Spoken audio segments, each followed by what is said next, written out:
Over.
It's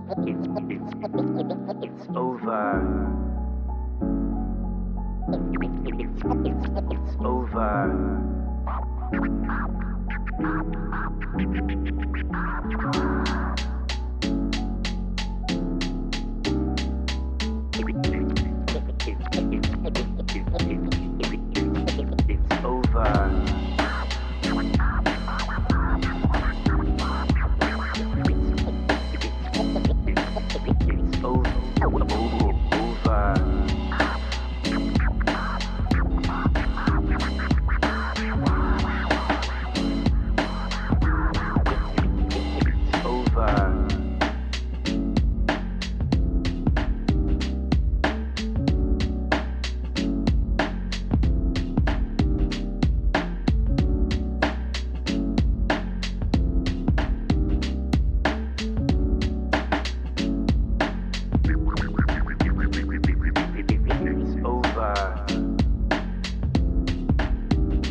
It's over.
Hey We are guys, live. uh, we're having an issue with my Chrome here. Hang on just a second.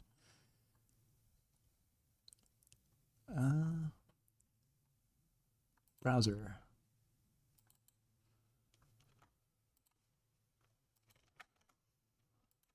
Well, Mercer, you should try to get Chinese historian at some point. He would be a great guest. There we are. Yeah. Okay, this is what I was trying to do. All right, so this is a little more impromptu than what I was hoping for. Unfortunately, we had some issues with guests I was bringing on for the Latin American stream, so we had to reschedule it. I don't have as many sources to drop on this, than I did before. Tech difficulties. That's live streaming, you know. We don't have as many direct sources, or I'll have to take some time to pull them up because it was kind of a last minute thing. But at the same time, this is something that we've ended up talking about just privately way more than Latin American stuff. So this is actually kind of a timely thing to discuss. What's going to be happening in America as time goes on, and especially after the post-Trump era, because of the economic changes, especially. But I'm just going to answer a few questions just that popped up in the quick chat before we went live here. Let's see here. Yeah, see, the problem is with the black pill stuff is we've run out of topics to talk about in that regard because everything's already been said. You know, Face and LMS didn't just vanish; he's still around. We actually had a group call with him on one of the smaller servers that are a little more cherry picked for the people in it, and yeah, we had like a 2.5 hour long group call, and we talked about it, and he said it himself. There's only so much you can talk about, and then you just run out of material. If you're focusing explicitly on the lookish stuff, the woman stuff, you know. So in order to keep it relevant, you have to expand it into other areas. And this is what I've tried to do. You know, I had somebody ask me a question about how, like, what exactly is my channel about? And I had a really hard time answering it. I was kind of like, it was my first stream that I did. I was kind of like, I want to understand the world that I live in, and I use the logic in my mind when I put together these things to try and figure out what exactly the world means. And that is true, but it's not the best answer. The best answer I would say is that I see our group as a group that does have political agency. Like we're a politically relevant group of men. Okay. And, like what I said in my video on demographics, when you have the imbalance that we have, it doesn't necessarily create entire movements whole cloth that are coherent and conscious of this, but it pushes these guys into other movements and exacerbates them. And if we can identify that this is what's going on, it gives us a much more nuanced understanding than just trying to follow politics through the way that the political influencers do it, where, you know, like a good example would be Nick Fuentes, where he tries to do the analysis on Iran and on Israel and all this stuff, but he doesn't really understand his own support base, like who his actual supporters are, which is why he's sort of locked into the race stuff. If he understood things from what we're talking about, I think he could be a lot more effective in that regard. And those are things that we're also going to be talking about. And then there was one more question. Did I enjoy my collab with Raymond, Troubled Mind? Yeah, actually, he was great. He was super easy to talk to. I noticed. Yeah, I like that video a lot. Yeah. Like at first I was nervous, and you could tell. Like I was kind of like, oh shit. I was trying to recall off the top of my head the stuff I had done with demographics. It was like, okay. There's the population pyramid, upside down pyramid causes this pile up of men, and I was trying to get that off, but then after the conversation got going, it was just super easy. It was just like back and forth, and then it was almost like an hour was over before I even realized it. And I was like, damn, I wanted to keep going because it was a great conversation to have. He's good at that. Yeah, I definitely liked it a lot. I like these streams more than I like just like the one-person monologue videos. I don't know. I guess it's like a simulation of like a social interaction. But I agree. Like, I think just talking purely about lookism, like it's already known, it's already played out. But I do think like these like broader political topics can, at the end of the day, be brought back to like the BP and inkwelldom and male loneliness. Because I think, like you said, I think that's a lot of the motivation for Nick Fuentes' followers and maybe even on the left. I mean, I don't really understand the left as well because I'm more on the right politically compared to the left, but I'd imagine they might have a similar motivation, but a different psychology or like a different upbringing or something that pushes them to kind of the opposite beliefs. Yeah, I think you should have Chinese historian on at some point. I think he would be a great guest. he'd be I loved interesting. his collab with Raymond as well. Yeah, he'd be interesting. I wouldn't mind talking to him. Yeah, and the convo. Yeah, that was kind of like I was trying to figure out how to end it properly without like I wanted to end the conversation in a way that didn't sound like it was too abrupt. So I was kind of like, okay, maybe I can just give a conclusion on the politics of America, but then I kind of left it as a cliffhanger where I was like, oh yeah, communism is going to take over the United States. You know, it's kind of like that Chad meme where it's you walk in the room, you drop a deuce on the floor, and then you refuse to elaborate and leave. And I was like, that's really not satisfying. That was the most disliked part of the interview for me. Is I felt like I didn't end it correctly. Um, that's not Raymond's fault because it was just like it was going on for as long as it was. You know, it was kind of like if we don't stop it explicitly at some point, it's just never going to end.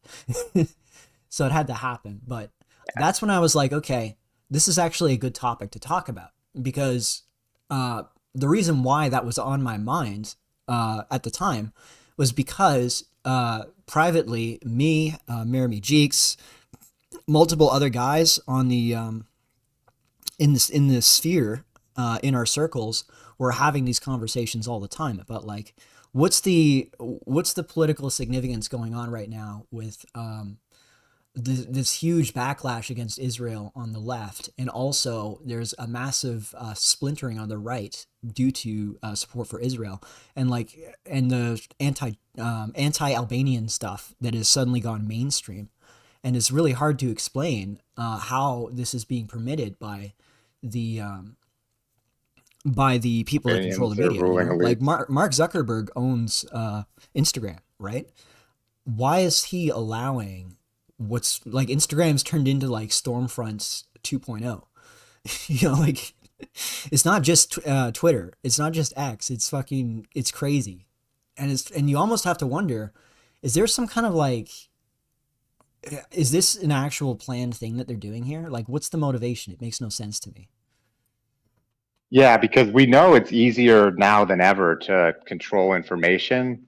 At least that's what we're kind of made to believe, and like with AI and tech getting allegedly smarter. I mean, maybe it's not true. Like maybe it's just they can't control it anymore. Things have kind of gotten out, and they can't control it. Like they don't like it, but it's like they can't do anything. But to me, it does seem like they're maybe allowing some of it. And Mercer, you talked about this earlier. Maybe they want to like keep Mayo cells feeling like free enough and so that Mayo cells don't just like totally drop out of society. Um, Even if there's not a war, like they don't want Mayo cells to just like drop out to completely. Jason, but anyway, like maybe just allowing more freedom of speech is just gonna make Mayo cells feel freer and not drop out as much. Yeah, Maybe it's yeah. they want to allow it because it kind of pushes the notion like they don't control speech that much if they allow criticism of them. um I don't really know the exact reason, and I'm not so sure there is necessarily one exact reason, or it's as centralized as some people think. I think Albanians are definitely like hypersensitive to anti-Albanism, and Albanians are pretty ethnocentric, but I don't think there's like this is getting a bit off topic, but I don't think Albanians are like as centralized and as stick to the plan coordinated as some people seem to think. No. Um, and going back to like the topic of the stream originally, like what happens post Trump, um, I don't really see the Republicans winning. Like we already see in like midterm elections, special elections, like the Republicans do pretty bad because a lot of the Republican base now is just blue collar cells who I don't even know, like they just seem to like Trump for some reason. And I really like Trump in the 2016 primary, but at this point, like I've kind of been done with him. It's like, oh, Trump, MAGA. But I don't know, maybe some of these like blue collar types have just gotten more into Trump as time's gone on, and he hasn't really delivered that much. I still think he's probably the lesser of two evils, but I don't see him as like the great savior. But anyway, I think boomers are the Republican Party too. Like without them, I don't really see the Republicans winning, and I think Hillary would have lost in the 2016 primary without boomers. Boomers are definitely a lot more right wing, or at least like centrist on like economic issues. And younger than boomers, like Gen X is pretty small, so it doesn't matter a whole lot how they are. But like millennials, Zoomers, Gen Alpha, I guess we don't even really know yet, seem to be pretty left wing on economic issues. And I think the only reason Trump did so well with Hispanics in 2024 was because of a bad economy under Biden. And I don't really see the economy getting significantly better. It's already not. Like things are still expensive, and now like college graduates like can't even get jobs at all. So I don't see like the Hispanics like sticking with the Republicans. I mean, they might flip back after a Democrat gets in and the economy continues to get worse. They'll flip back Republican again. Yeah. I guess we kind of see this in Latin America too. Like they kind of like zigzags between like right wing and left wing populism. Like the economy sucks, let's get a right wing populist because we've had a left wing one. The economy still sucks under a right wing populist, let's get a left wing populist. The economy still sucks. Yeah, so I don't see like Hispanics as like permanently sticking with the Republican Party. They're definitely not going to be like a Democrat bloc vote like African Americans are. No. But I think it could go back to like 65 to 70% Democrat like it was prior to 2024. Yeah, you're right. And I honestly think it's going to be mainly the economic issues that are going to drive this. Like the biggest issue that you see with what's coming up with AI and automation is not that the blue collar jobs are going to be automated. Like this is what drove Trump to office, was all these disenfranchised blue collar workers, or who would have been blue collar workers in a previous era, losing all of their jobs to outsourcing, their manufacturing jobs, and also the world reserve currency. Because just to give a quick rundown on how this works, because the US is the world reserve currency, this results in every other currency being able to devalue itself and lower and weaken its value relative to the US dollar in a way that the US dollar cannot do. Because the US dollar is the world reserve currency, every country now has an incentive to hold US dollars to use as a medium of trade between themselves and other countries, not just the US. And as a result, the US, there's a strength and a weakness to this. The strength is that it allows the US to just print money like crazy, and the actual impact of inflation is relatively minor. Because of how convenient the US dollar is as the international medium of exchange, other countries will just they'll take the hit from inflation. So the entire world actually takes the US inflation. It's like the US exports inflation and is able to maintain these massive budget deficits and borrowing money to and expanding the monetary supply. They can do that in a way no other country can. But the downside to that is, as I said, is that it makes manufacturing completely unviable in the U.S. It's uncompetitive. You can't compete as a manufacturing in America because every other country can undercut you. So it's a double-edged sword. And the American financial gurus decided to take that bet because I guess they assumed that manufacturing, as long as they could maintain their military-industrial complex, that's all that really mattered. Actually building things is kind of irrelevant if you control the money. That's the way that they were thinking. But of course, the downside to that is that this completely centralizes the wealth, because now all the productive wealth that's being generated through building things is going outside of the United States, going to places like China. And as a consequence, Mercer, I don't think the U.S. is even like the main export destination of China necessarily anymore. well, they're not. Like They're China not, but exports. the U.S. is they still use the U.S. dollar as a medium of exchange in most of their trade. Mm. Right. So like if they're selling something to Vietnam or they're selling something to African countries, that unless they've made a specific deal to trade in yuan, they're going to trade in U.S. dollars. And the thing is, people have this idea that China wants to take the world reserve currency. They don't. It actually would be a disaster for them because they're so reliant on their industrial output to maintain their economy. It would just devastate their economy. And they want to keep the yuan. Yeah, like there's not a lot of white collar jobs in China. No, there's not. There's only the thing is the economy can only take so many of these jobs. Like, yeah, they're highly lucrative and they're restricted based on skill set. But they're not very like productive, so to speak, to like the world as a whole. Like they're more extractive. Yeah, maybe they're needed, so to speak, but they don't really like add to the pie.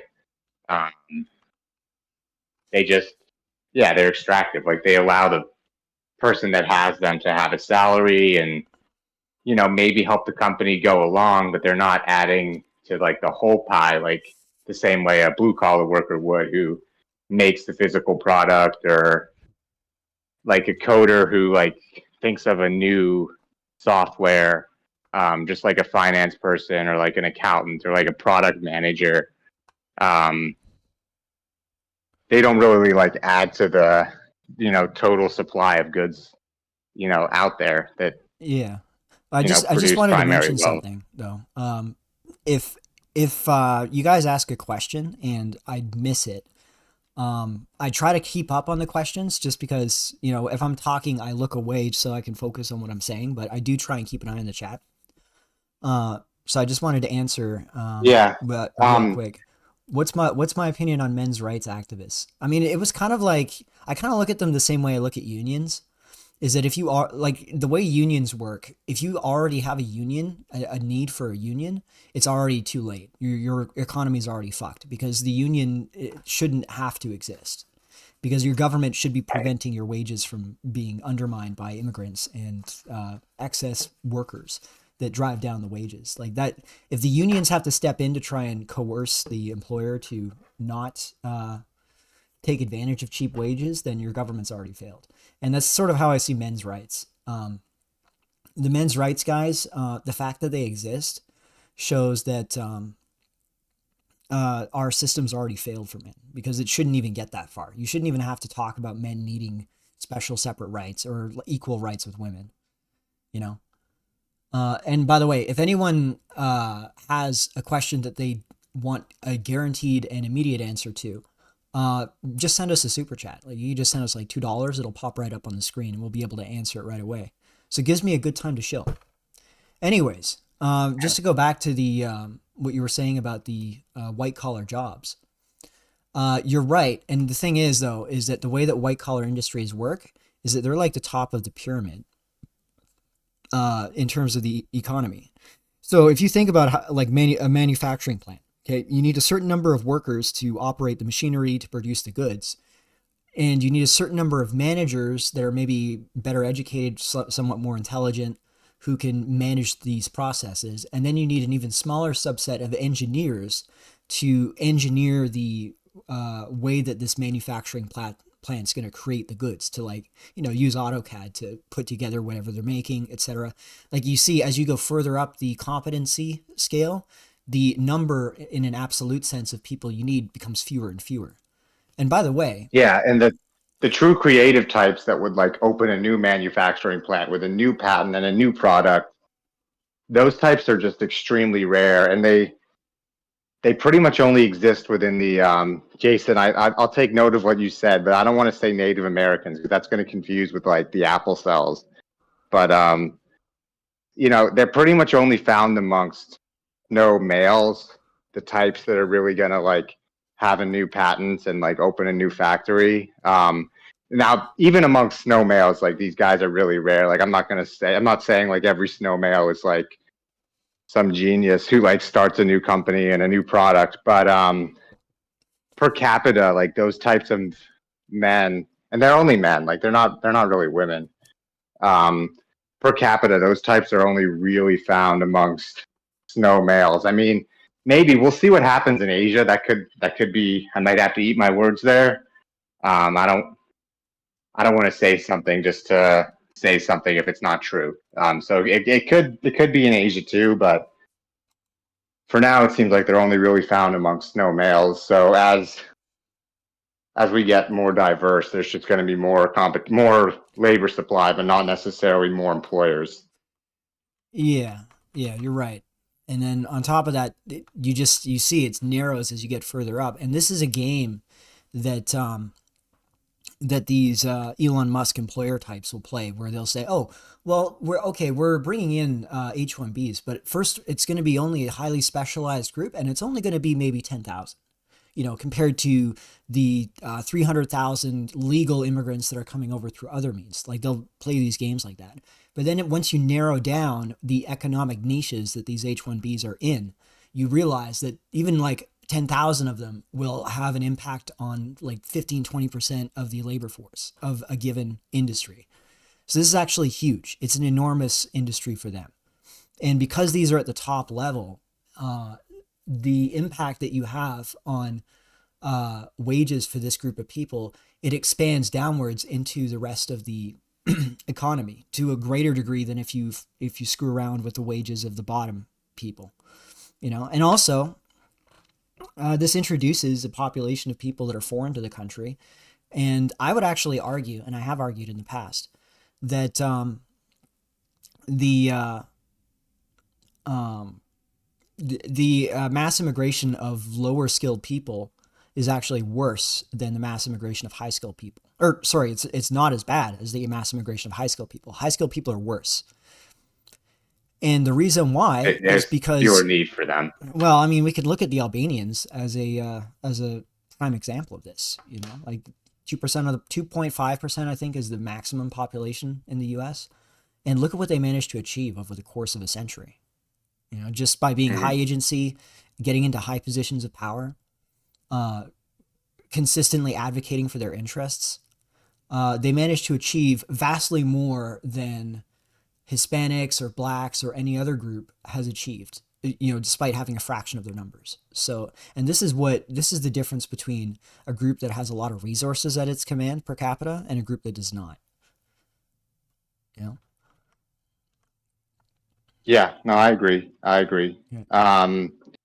But going back to like the main topic of the stream, America post-Trump, I think maybe given that we do have a democracy, even in a democracy, things are very top-down, right? Like the high human capital people will be starting movements. Typically, they'll be pushing people in certain directions, influencing people, setting the tone at the top, so to speak. But in a democracy, like the tone at the top doesn't always win. Like we saw this in New York City. The tone at the top was they wanted Cuomo to win, but that didn't happen. Mamdani won just because it was a democracy and you had more people, I guess, feeling disenfranchised. That's what they say was the main motivator for him, and I think that was largely true. The more established, because just looking at the election map of New York City, Mercer, I don't know if do you have like a precinct map? I'll see if I can pull one up. Hold on a second. Okay, because I don't know if the chat knows like which neighborhoods are which, but looking at the precinct map, yeah, you're up near there, right? I'm not sure if you're exactly in New York, but I know you're in the area. Yeah. Looking at the precinct map, I was able to see that like Cuomo did better in like the more established neighborhoods where people likely own their houses, probably a bit richer, maybe a lot richer. And Mamdani did better in these like more lower class renter type neighborhoods. Yeah, didn't he also do really well with the white upper middle class too, like the genuine true believer libtards? He did, but I don't know. It's interesting because he did win the wait, can we Here, like I'm pulling it up right now. the votes? Okay, he did win the votes of no's overall. I'm not sure if I can just what we're allowed to say, but I'll just say no's overall, which I thought was interesting because in NYC, a lot of Albanians and Italians are counted as snows, and there's a lot of Albanians and Italians in NYC, and Mamdani didn't win Albanians and Italians, so he must have won.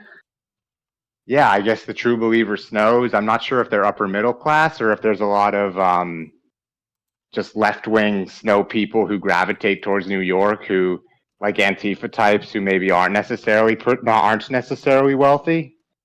Yeah. I think it was more that. I don't think, because I think like the true believer types we would see more on the Upper East Side. And he didn't win the Upper East Side. He didn't win, like the Upper West Side was kind of a mix. And I think the true believer snow types we would see on the Upper East and the Upper West Side. Yeah. Hang on just a second here.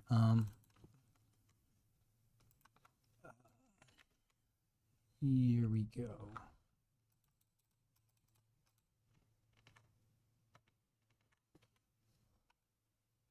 Sorry, I'm just trying to. I don't know what's going on with my browser, but it's sort of bugging out on me. It's not like the browser page, I mean. I don't know what's going on. Over for live stream cells.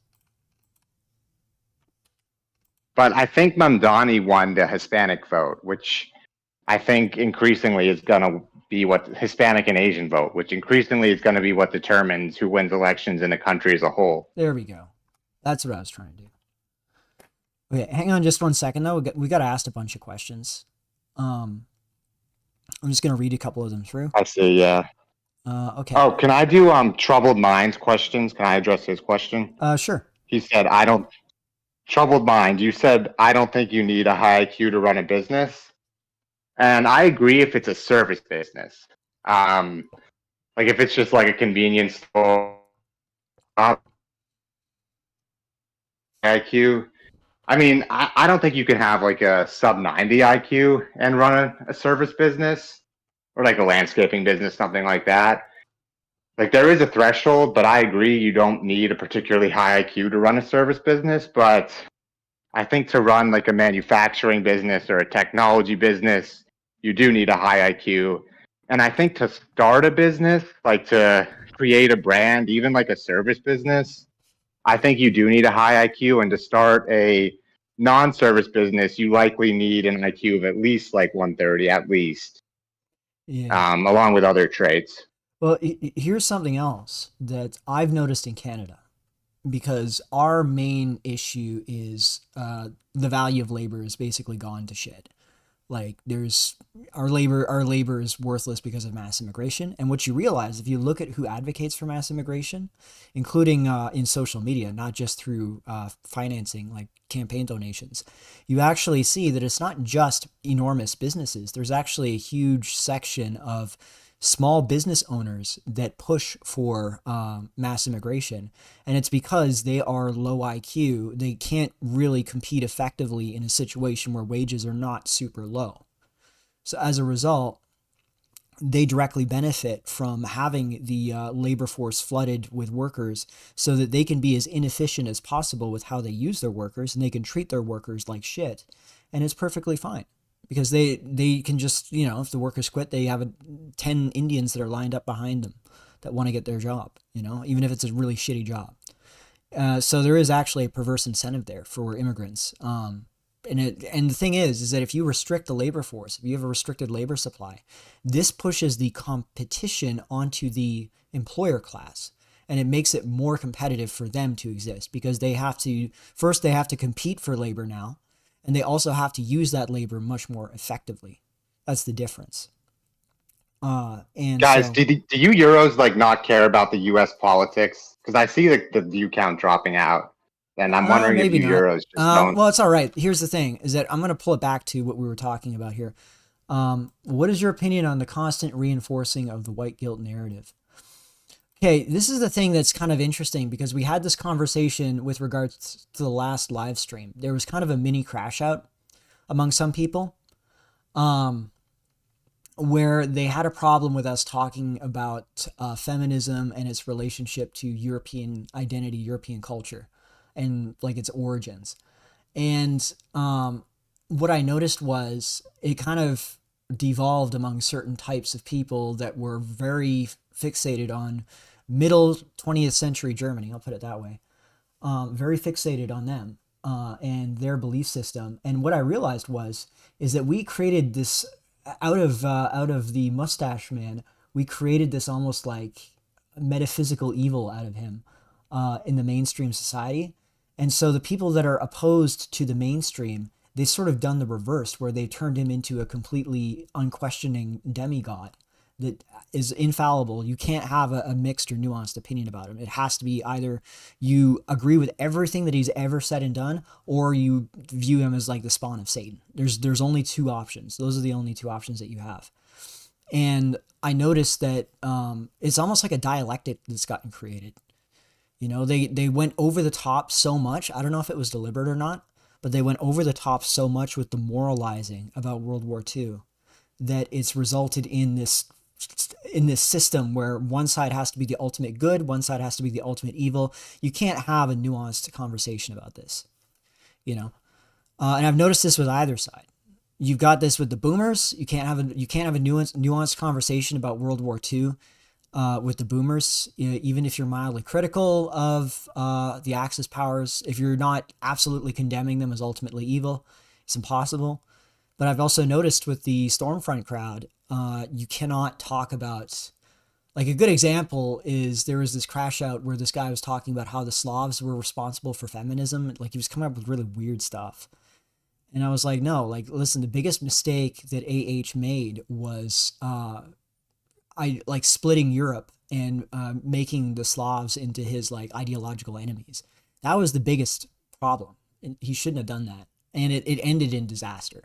The goal should have been to unify Europe into a superpower that could compete with the United States and the rising China. That's what should have happened.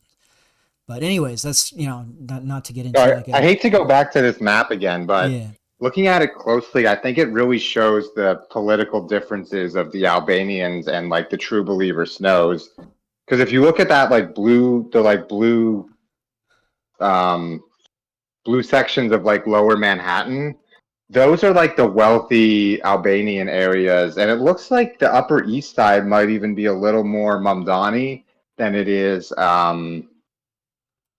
Cuomo, and the Upper East Side is more like traditionally WASP compared to the Upper West Side, which is more traditionally Albanian. Like, I think there's Albanians in like all the wealthy parts of NYC, but traditionally the Upper West Side was more Albanian and the Upper East was more WASP.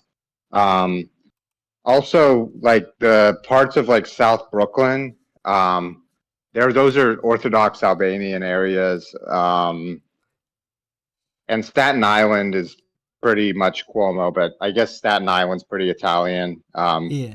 And I think like the orange spot in like the south of Staten Island is because southern Staten Island, you have a lot of registered Republicans who would have chose Cuomo, but they couldn't vote in the Democrat primary. Yeah, yeah.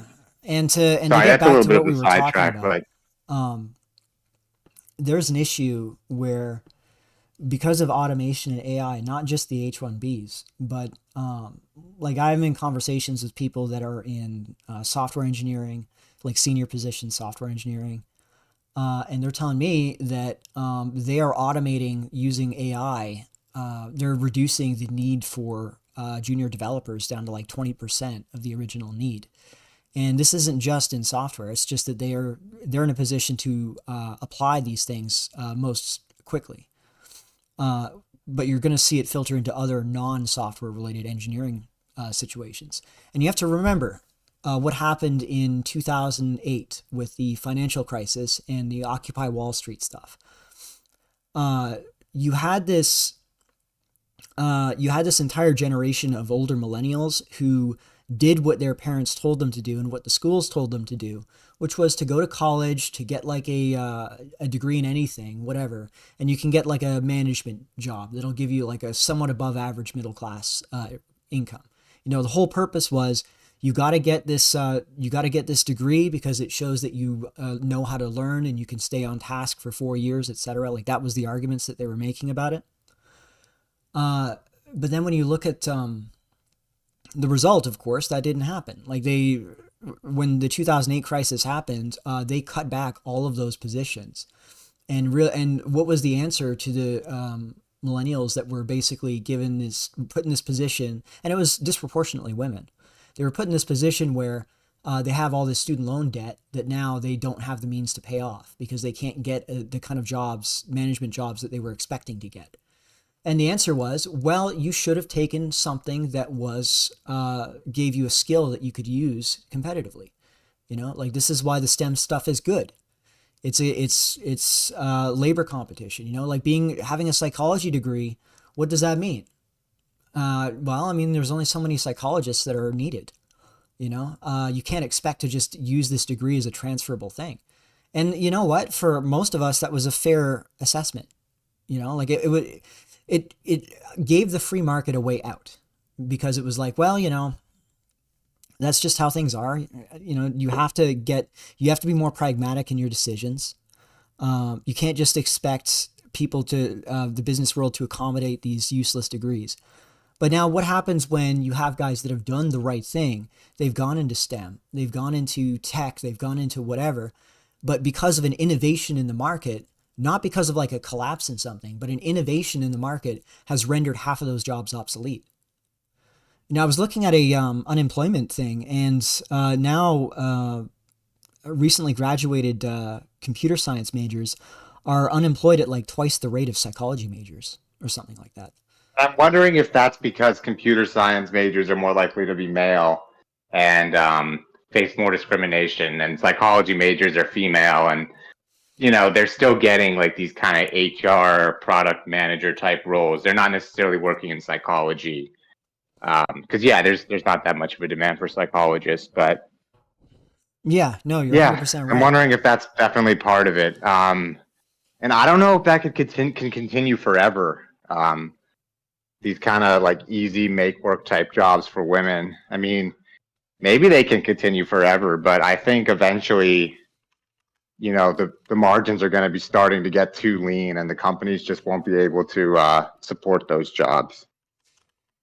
No, you're right. Because as the executives are going to command a higher salary as things get more expensive, they're going to have to cut things, and they can't necessarily cut the production workers, you know, without further automation coming in production. They can't just cut them. They might not be able to cut like the male white collar, more direct managers of the production and the accounting and the finance. They might not be able to cut them. Those might be more essential. They could try to cut some of the male white collars and have the remaining male white collars do more and more for less and not pay them more. Just have them do more and not pay them more. But I don't know if they can do that forever. They might eventually have to start cutting some of these more female-dominated jobs. We'll see. Yeah, it remains to be seen. But here's I'm gonna see if I can put this on here. Just 1 second.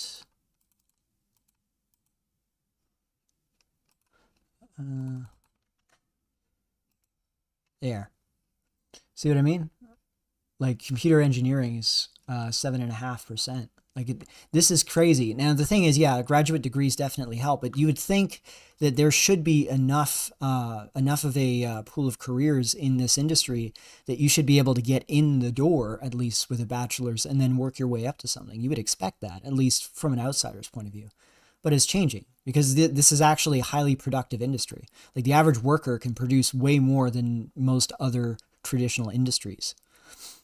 Now, what happens when you are in a position where it's not like a basket weaving degree thing that you can mock, but it's an actual STEM degree that should have given you, for the amount of work you put in, it should have given you a high paying job. That was the social contract, if you want to put it that way. Well, that's a different thing. You can't wrangle the free market out of that, because that's basically the country has said, yeah, we know that you've invested this large sum of money and these years of your life into getting this education, expecting it to function on the economy. But, we invented something and it's made you redundant. So it's just too bad. I mean, they're not going to accept that. Even if you're like a libertarian type of person and you personally believe that this is legit, like this is an acceptable way to run the economy, these guys won't.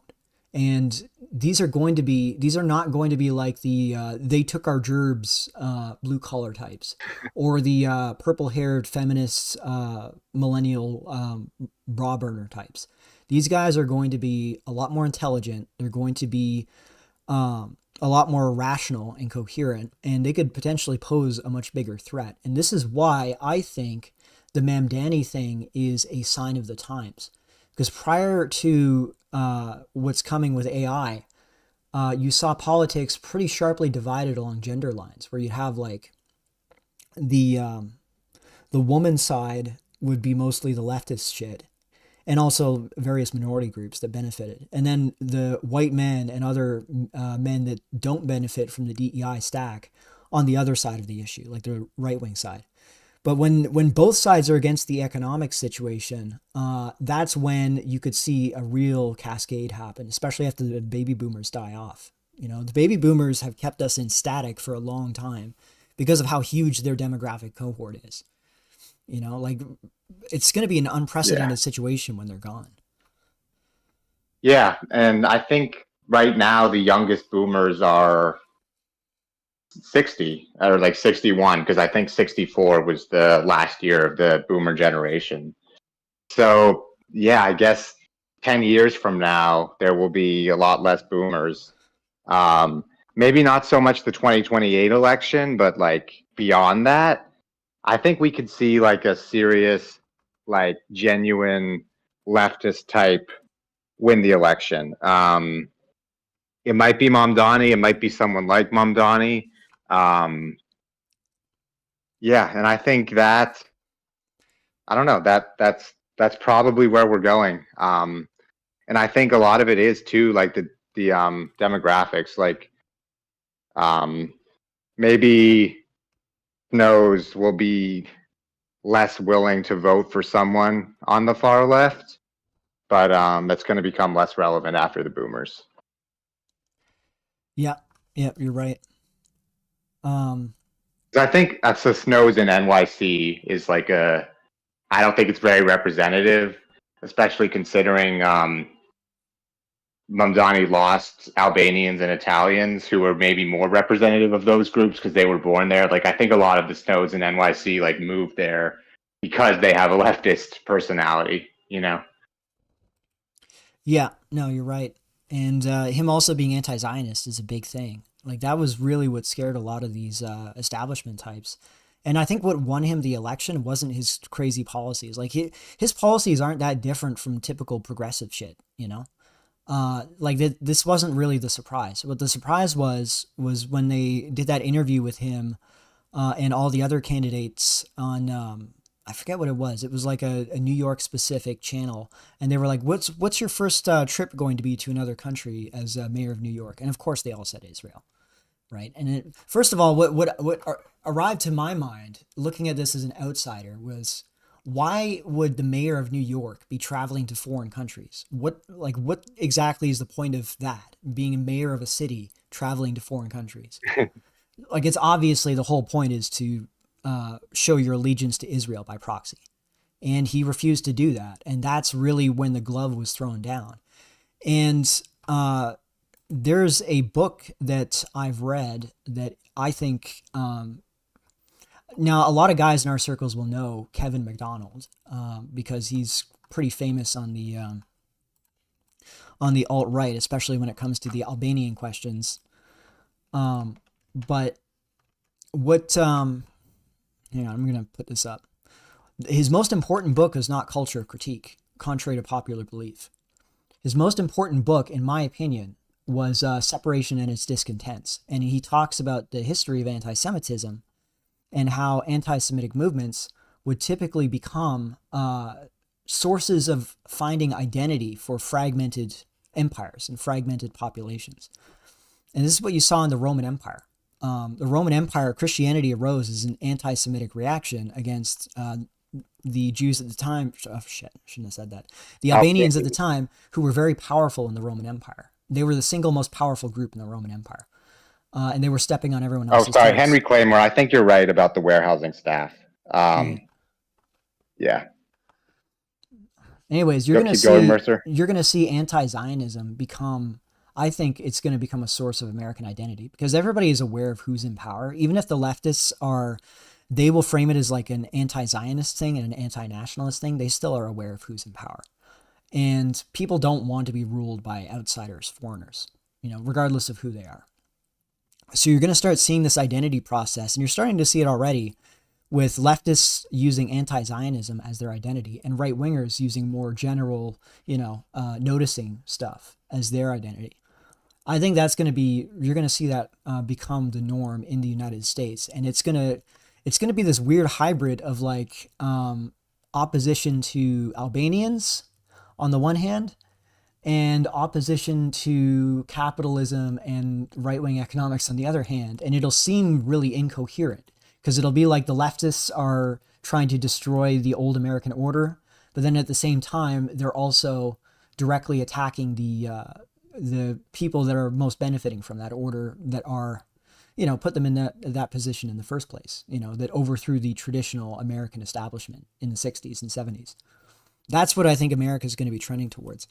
The only reason why there's even a right wing at all in the United States is because of the force of personality of Nick Fuentes. Like him or not, as an individual, his character is why there's anyone even talking about America first, like on the younger end, other than boomers.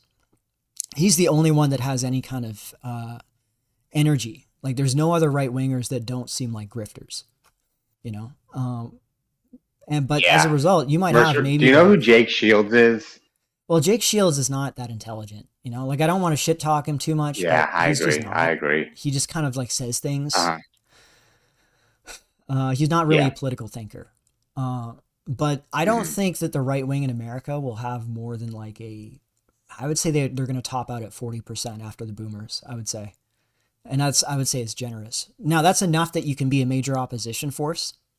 But I think the bulk of the movement in the United States is shifting towards the economic left because it's going to be economic issues that drive things in the United States. I'm not a Marxist, but the Marxist way of thinking does apply when the primary problem is economic issues. That's not going to be the case in Europe. In Europe, it's going to be different. In Europe, because unlike the situation with Hispanics and whites in America, in Europe, there is a direct split, sharp split between the recent immigrants from mostly Islamic countries and also Africa and the Europeans, and the Europeans have much deeper roots when it comes to national identity. Their identities are not from the Enlightenment. The American identity is from the Enlightenment. Whereas the Europeans, there were Englishmen and there were Frenchmen. Well, French is kind of constructed, but there were Englishmen, there were Germans, there were Swedes, etc., Poles, before there was a modern economy, but when there were peasants, basically. It's not the case with America. America is like a post-modern identity or post-capitalist identity where there was already like class structure in place when the American consciousness came about. And by the way, I hope this isn't too much of a digression, but this is also why I think personally, why you see in America these really weird stats where you see white liberals have like a negative outgroup bias, where they actually see outgroups as more positively than they see their own in-group, whereas every other group has a positive in-group bias. They have like a negative in-group bias and a positive outgroup bias. And I think the reason for that is because there's two different groups of white people in America. There's the white people that are part of the upper middle and aspiring upper middle classes that are the left-wing liberal progressive types that are post-racist, and they see the trailer park mega types that are racist and they hold all the bad beliefs. They see them as the other white people, and when they're answering questions about do I view my white identity as an important part of my identity, or do I like white people more than these other groups, I think when they're thinking of white people, they're thinking of the other group of white people, like white conservatives, right-wing whites that are in the middle to lower middle classes to lower working classes. That's who they're thinking of when they think of white people. You know? Yeah. That's probably a big part of it. Mercer, do you think it's gonna be like genuine economic leftism, or do you think it's gonna be this kind of like feminist, like LGBT corporate leftism? I think they're going to maintain that synthesis they've had between the leftists and the LGBT. yeah, like I call them and the I guess you can't say the T word on here now. I just realized. I call them the LGBTQ left. Transformer. Yeah, the transformer left. Which also includes like left, all the like demographic and hostility stuff, but not necessarily like economic leftism. Yeah, like, okay, there's a form of leftism where they're entirely focused on opposing the mainstream society, no matter what it is. You know, they want to advocate for maximal individualism, cultural individualism, like they want to break down all societal norms. They want to eliminate all moral values. This is one of the reasons why they were on the left to begin with, because the right-wing conservatism opposed their framework. And also I talked about this in my video on politics. Like LGBTQ, they're always going to be opposed to the majority group just by their very nature. So they're really useful as a group. If you're a liberal government, they're really useful because you can use them as a weapon to attack the majority, because they're always going to be pushing things that the majority finds repugnant. You know? But then on the other hand, you have the genuine bread and peace leftists that they're not really opposed to that stuff ideologically. Like they avoid the issue, but they're more focused on like economic justice so that people can start families if they want to, so that they can have a higher standard of living. Like it's like the material stuff, you know. Are they willing to go take a more contrary position to immigration, do you think?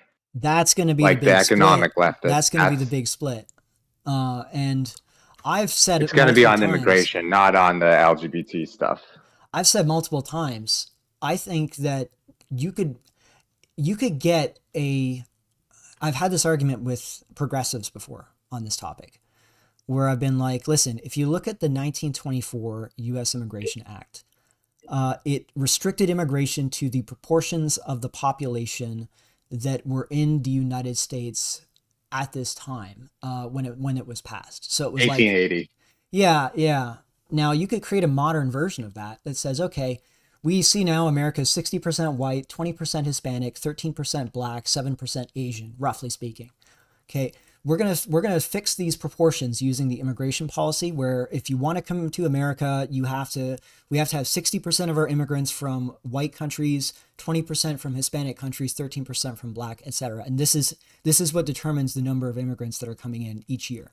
So it keeps the proportions of the population fixed.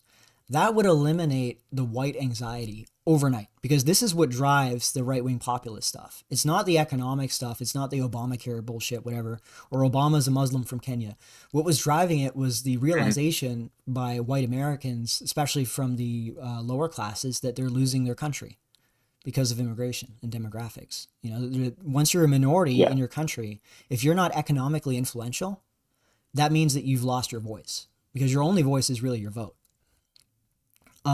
Once you take that off the table and you're like, we're going to freeze these demographics so that you don't have to worry about that anymore. You're going to stay this proportion of the United States for the foreseeable future. We can now focus on other things other than the racial stuff.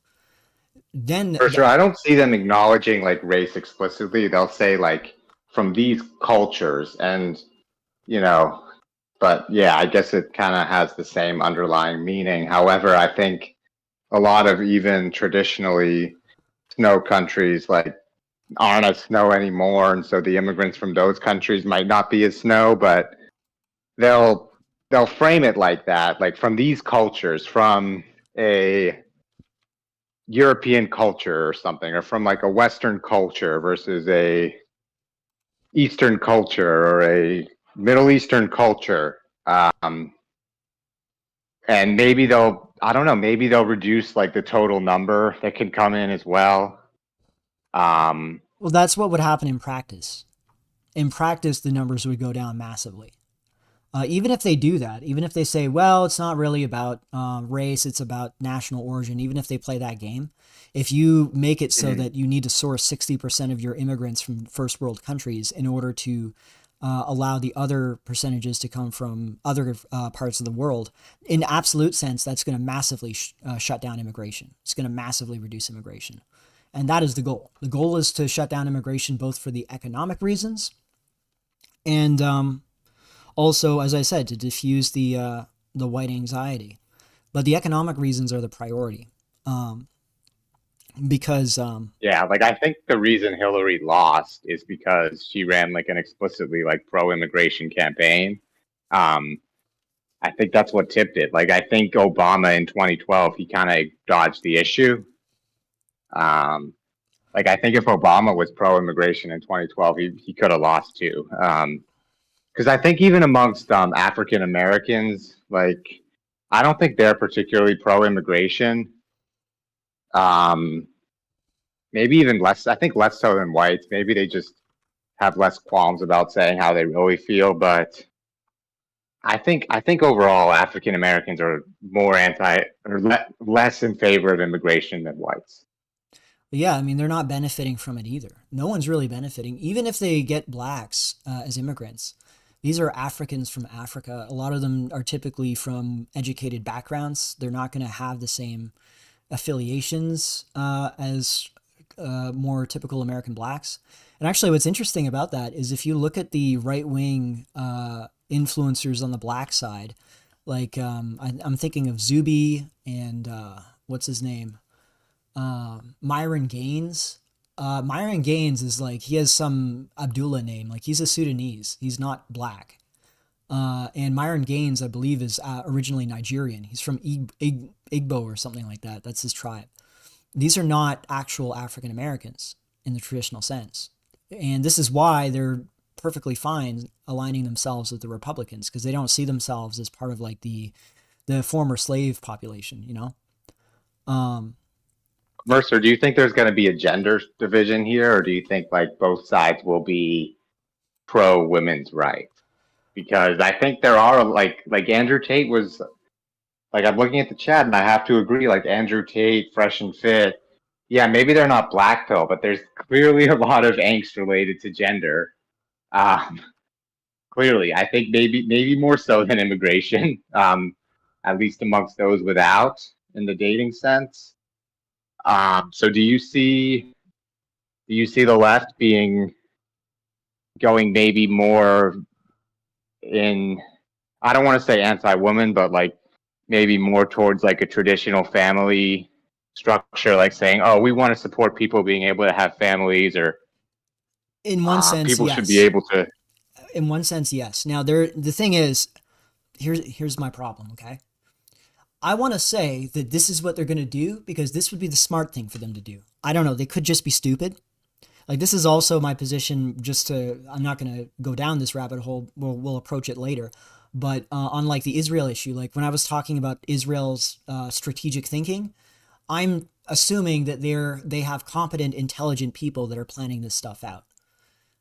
It could be the case that they're just being run by morons and they'll do stupid things, you know, even if it's against their interests. So I'll leave that as a caveat. But I brought this up in my earlier videos. One of the ways that the left could really win on both sides of this issue would be to say, we can see that women from these generations are having a much harder time starting families because they're forced to choose between working to support themselves or not working and either relying entirely on the father's income, and then also being dependent on the father. This puts them in a vulnerable position. I'm just saying how they would phrase it. This puts them in a vulnerable position where they could be exploited. So we're going to offer women a direct salary, more or less, for the duration of your child's childhood. We're going to pay you like $2,000 or $3,000 a month tax-free to raise your child. And it'll be entirely in your bank account. Your husband won't have anything to do with it. This will take off the pressure from the husband having to do all the work and being completely dependent on with his income, so that if he has issues at work, it's not going to be as stressful. It's going to, and in a practical sense, this sounds like it would be crazy, right? Like there's no way that they could finance this. But think about it. Are women actually productive in the economy? They're not. They're basically useless in the economy. Like there is this, what was the meme? Yeah, they just like drain. They scrape off like the excess profits of companies, like big companies mainly. Yeah, pretty much. I mean, you have to give them something to do, and they have these requirements. You have to hire a certain percentage of women, or you're going to be in trouble. And this comes back to mind, and it's so true. Mercer, do you think men would vote for that? Like a big daddy government child support check? Well, Like, do you here's the think thing. This is what I that would might say. cause like a backlash amongst men, like a significant Well, one? here's what I would say to Because I know men. I would never vote for that. Here's what I would say to men to sell it to them, because I actually think this could be a solution in the long run. If we were to restrict the ability for women to have access to this, that you have to stay married to your husband unless there is. Oh, dude, that's not gonna fly with the I know it's left wing not. I know it's social not. ideology. Like that's a big no-no. Like unless we see a major societal shift in the Overton window, it's gonna have to given to women regardless of if they're married, if they stay married. Like this whole like they have to stay married to their husband to get the money. I don't see that being pushed by any even somewhat relevant political figure. It could be. Who's It could be that this isn't feasible, but the thing is, you have to remember, there's going to be I would say at least 30%, probably closer to 40% of a right-wing contingent, and it's going to be disproportionately young men. As others have said on here, there is going to be a gender divide in politics because young men are being disenfranchised out of the system. What I'm describing are the woman's side of the leftists' position. So what they would say is, this is an alternative that they could float. We're going to offer this as an option. And the right wingers could say, okay, we will accept this under this singular condition that they have to be in an intact family and that they can't be dissolved on, the family ties cannot be dissolved on arbitrary grounds, and the women keep the check afterwards. In order to continue to get this check, they either have to remain married or separate under at-fault divorce. So it has to be along those lines. That's the argument I would make as the right wing. Now, would they be intelligent enough to do that? I don't know.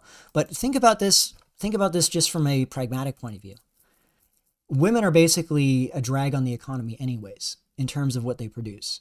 They don't really produce anything, and we pay them a paycheck anyways. Yeah, but psychologically, that's going to rub people wrong when they hear it. It doesn't really matter what's pragmatic or not. I mean, at least like to win an election, like maybe like the lawmakers will do something pragmatic after they're already in office, and they'll lose their next election. They'll say, fuck it, like I'm going to do what I know is going to work. I don't care about my own popularity. But I think in a democracy, like you can't do things like that. Like I think that's part of what like being a democracy is like you can't have these like major societal plans and like top-down plans quite as much. Yeah, possibly. It may not work in the long run. It's hard to say. But I would say strategically, they could make an argument that women would get behind, definitely. Like it would be a way of kind of tricking women to exit the economy. That would be the goal, because they're pretty much useless in the economy anyways. If we could get women out of the economy and like back at home in the kitchen, even if it's just by shifting the current money that they get, that they're being paid to just do nothing for, and just give it to them directly for them to have children and raise their children instead, this would open up all these sectors of the economy that women are currently dragging down. What about all the single moms? Well, that's the thing, is you would have to gatekeep it so that you can't just get it for free, because that's basically what has been done with black women. This is how I would argue it from a bipartisan position. I would say, listen, this could be a solution to the fertility crisis, but it needs to have limitations on it. And the limitations would be, you have to be married to the husband so that it's an intact family. That's the only limitations. We're not going to put income requirements on it, but you have to be in an intact family. That would cut off a lot of the worst elements, right? Now, it doesn't necessarily mean it would be super popular with progressives, but it would be a way of getting it through the gate, potentially. Now, I'm not sure if that would work in America, because America is in a weird situation where it's very hard to get anything even remotely socialist through American politics, because America is such a diverse place. And diversity is the number one thing that drives down support for any kind of redistribution policies. Nobody wants to contribute to public goods where trust is involved, and there's a risk of getting taken advantage of, you know? Yeah, I agree. Which goes against this like left-wing economic populism, because like that is public goods by definition, like more funding for public goods. And I don't know, like maybe Mamdani will just end up like not pursuing a lot of his more left-wing economic policies. And honestly, like maybe he just won because like people were critical of Israel, or like even Albanians as a whole, and they were like, fuck it, I'm just gonna vote for him. And they figured like it didn't matter that much. So maybe there isn't. I mean, maybe there won't be this like left-wing shift. Yeah, I don't know, because you still maybe because like Bernie Sanders, like he wasn't able to win. Yeah, but they didn't allow him to run as a candidate. That's probably why Clinton lost, because Bernie. He ran. They let him run. No, but they let him run in the like he was denied the Democratic candidacy through the super, what do they call them again? Super. That's not true though. He lost the popular vote. The super delegate. Yeah, he didn't. Yeah, are you sure about that? He didn't have the super delegate. Oh, maybe I'm wrong. I don't know. I don't follow Democrat politics very closely. Sorry. Yeah, I followed the 2016 election more than I'd followed like other elections, and Bernie was only really winning like meme level like libtard type areas. He wasn't winning like New York or New Jersey or Pennsylvania or anything like that. I mean, to some extent, he was doing better than Hillary amongst like white working class, like in the like Northeast and Midwest. But he wasn't like bringing out that many of them to vote for him. Okay, yeah, fair enough. Actually, like Obama was able to beat Hillary because Obama like got young people to register in significant numbers to vote for him. Bernie wasn't. And he was running against a bad candidate too in Hillary, and he still wasn't able to win. Okay, you're right. No, maybe that could change. I keep going back and forth, but I wouldn't say it was a washout though. Looking at it, I mean, okay, you're right. You're right. I should amend that. Hillary Clinton did win pretty solidly, but it wasn't like an overwhelming. It wasn't like an 80-20 thing. No, it was like 57-43 or something like that. Yeah, so that was the popular vote. And you also have to remember is that there was a lot of people that voted for her who the reason why they voted for her was because they thought that she would be the best, she would be more likely to win. They thought that Bernie, not necessarily that they personally disagreed with Bernie's politics, but that they thought that it wasn't politically feasible to win. You know, there are a certain faction of Democrats that would be like that, and it's possible that if those people did vote for Bernie, that he could have won. And the thing is, you have to remember is that this sort of hardcore socialism stuff is going to become more popular as time goes by, and more of these boomers that have accumulated assets die off, and the millennials that have nothing are left behind. You know. And by the way, maybe like someone was people will asking, try to like scam their way out of taxes and yeah, not actually contribute to the public goods. Like it'll be like Latin American socialism, so yeah. to What speak, a where surprise! What a the surprise! party just has all the resources and Just it's not along actually like alongside people. the time when Latin American demographics are also becoming the norm. Perfect timing. And yeah, we are going to do call-ins. So now we call-ins are open. So if you join the just 1 second here.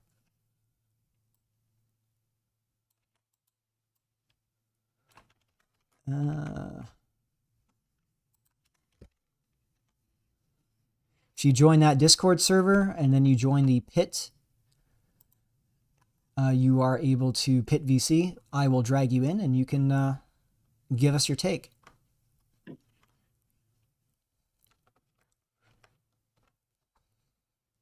But yeah, I just see the reason why I see this leftward shift is just going to be continuing to happen is for the same reason that immigration just kept getting worse and worse and worse in Canada without any change. And it was because there was no ideological way of pushing back on it. It was like a ratchet that only goes up one direction, and it kept ratcheting up every election. So and it didn't matter whether it was the conservatives or it was the liberals. Do you see like upper middle class whites becoming more anti-immigration? I would say yeah, as the pressure starts to build on their white collar jobs and the jobs get more scarce, you are going to see them acting in their economic interests. But the thing is, the Republicans there's some appeals to anti-immigration from the like MAGA crowd, the Trump crowd, but that's not the Republican position. The Republican position is just as pro-immigration as the Democrat position, if not more so. Legal immigration. Yeah, they love it. They love it for economic reasons because their primary focus as a party was the business interests, traditionally. And immigration restriction is not in the benefit of businesses. This puts the pressure on businesses to compete for workers, right? Whereas America traditionally has, if you look at what the business class in America always supported, it was always immigration and open borders. And this is why I've said the Albanians were a major factor in opening the borders wide the way that they were opened. But if you look at the history before 1965, you also see that there was waves of immigrants that hit the shores. Like the reason why there are Albanians in the United States in the first place is because of the Ellis Islander immigration wave. Well, who let those people in? Yeah, good point. And there was always been this economic incentive for the business owning class. This is something I talked about in my economics video. Benjamin Franklin wrote as far back as the 1700s, or even like the late 1600s, I think. He was like, it was before the Independence War. So this is while the United States was a British colony. He was like, in 30 years' time, despite the enormous waves of immigration that have come in from the continent and from Great Britain, there's been no drop in wages because of how bountiful and plentiful the resources are. The land is basically infinite. Like within a few years, a guy who's working as a laborer for a farm is able to buy his own farm or start his own business. And they used this to justify slavery in the United States because the plantation owners were like, we can't keep workers. Within a few years, they're gone because they've saved enough money because of how valuable their labor is, because we have to like aggressively compete with them, compete with each other to buy the workers, This is a situation that employers do not want. And they've always consistently pushed for open borders. And someone's asking, touch on Canada's future as well, please. I care because I know Australia will follow suit. Oh my God. Us Anglosphere guys we're in like the most depressing situation, I would say. Like, okay, America has all these problems with immigration, but at least you're getting like Latinas. We're getting Pajitas, and not even mostly, like we're getting like 70% male immigrants from India. We're not even getting a lot Chinese of anymore because they're male not coming. Latinos. Yeah, there's not a ton of Chinese. There's some, but it's really pretty token.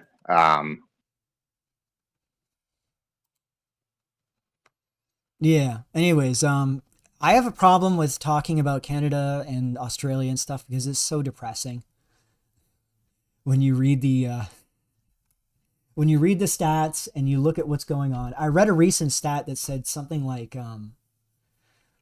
I think it was 46% of Canada's population now is either directly a first generation immigrant or has at least one immigrant parent or something along those lines.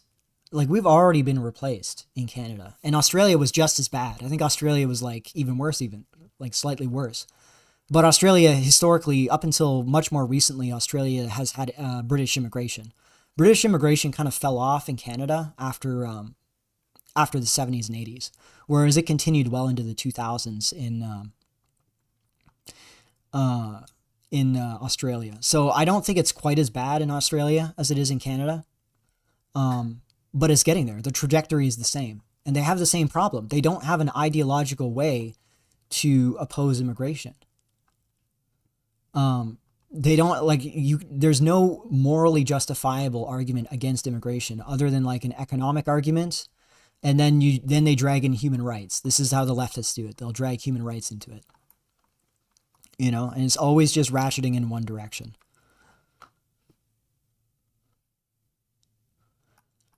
And what are they going to do with all these excess males? That's, you know what? That's a wonderful question. Yeah, that's the I wish I question. knew. I wish I knew what their plan was with these excess males, because now we have a gender ratio To date imbalance. us, What was that?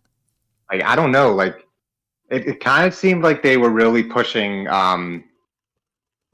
Mary J to like sedate us. I'm not saying that like we could have done anything anyway, but maybe not. Maybe sedate's a weak word. Mary J as just like a cope, a more harmless cope than like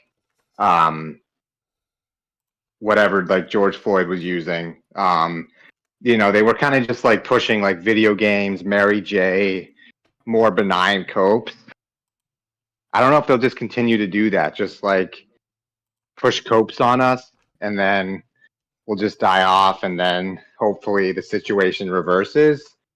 They might put something. They might. I don't know. This is conspiratorial. They might try to put something in the water to help conceive more females, but that would be fucking based if they did. But I don't know if they have the technology for that, if they're based enough for that. But yeah, like with these upside down pyramids, I guess eventually it will kind of even out, and there won't be a ton of excess males to worry about. But with 25 to 30% of the men just excess, you know, without like sufficient copes, like that could very well be a problem. Yeah. You see, the problem is that they respond to economic motives, but they aren't capable of dealing with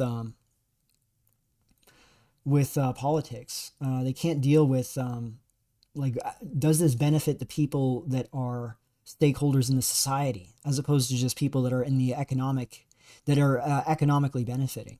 And our system doesn't allow us to talk about like what, and it's crazy because if you think about it, these guys are dependent. Their property rights are dependent on these fighting age men being willing to kill other men to defend their property rights. Like this is an argument that I had with another guy concerning billionaires and like whether we should have high taxes on billionaires or have controls on them the way that the CCP does. And I said, listen, these billionaires, they've made all of their money due to the political environment and the protections that the state using these fighting age men that are supposed to be benefiting from the state as defenders of the borders and enforcing the laws that protect these billionaires and their wealth. Without the law and without these fighting age men willing to enact violence to protect them, these billionaires, you drop them in the Congo, see how far their billions of dollars gets them. Right? They're just going to end up in the pot of someone's dinner somewhere, you know? These people have no real power. Their power is entirely based on money. And there seems to be this idea, and I've noticed this with the Albanians as well, is that they have this misunderstanding that happens throughout their history, where they get a whole bunch of economic power, and they mistake it for actual real power, like political power. And then what they end up doing is they just overstep their boundaries. They get cocky. And then eventually the people that they're ruling over realize, well, wait a minute. We don't have to respect Mr. Goldberg's usury contracts here. We can just point a gun at his head and take all his shit and then kick him out. What's he going to do? Is he going to call the police? Well, what happens when the police are on our side? The police have also lost half of their housing and half of their family incomes due to the economic situation. Okay, what happens then? This is the situation they get themselves in. And now I'm using the Albanians as a more targeted example, but this is true of the billionaire class more generally. And I think people are just going to eventually realize that. I've said before, eventually you're going to have a leftist that realizes the Trump style and how successful the Trump style is. And they're going to say something like, and this is what I would say if I was a candidate in the United States presidency, let's say. I would say the first thing I'm going to do when I get elected is I'm going to rally the U.S. Navy.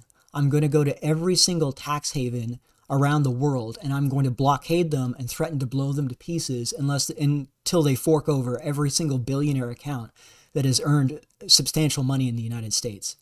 And we're going to seize their accounts and take their shit. And there's nothing you can do to stop us.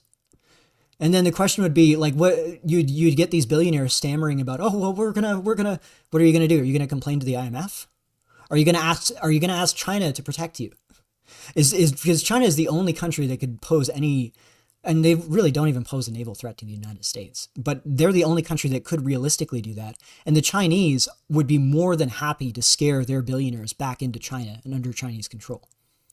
Eventually, you're gonna see leftists that realize they can push the class warfare narrative to gain power and to gain massive power on among young men in particular who have been frozen out economically. They might just bypass the woman issue altogether, is what I'm trying to say here. Yeah, they might. It might just be because that's what it kind of seems like. Like the woman issue, they seem kind of sidelined and relegated to certain spheres, like Andrew Tate, seems like more mainstream political figures won't seriously address the woman issue. Like Tucker Carlson won't do it. And I think he's the furthest of the allowed, so to speak, right wing, and he won't touch the woman issue. Maybe it's just too fraught. It's just too sensitive. Maybe there's nothing that can be done. Maybe there's just too many men. There's nothing we can really do, Well, here's a white pill, okay? If you end democracy, you will naturally have the state shift itself back over to prioritizing male interests. Because the only political power women have is through the vote. Women, and this is the point I was making in my video on women in the political.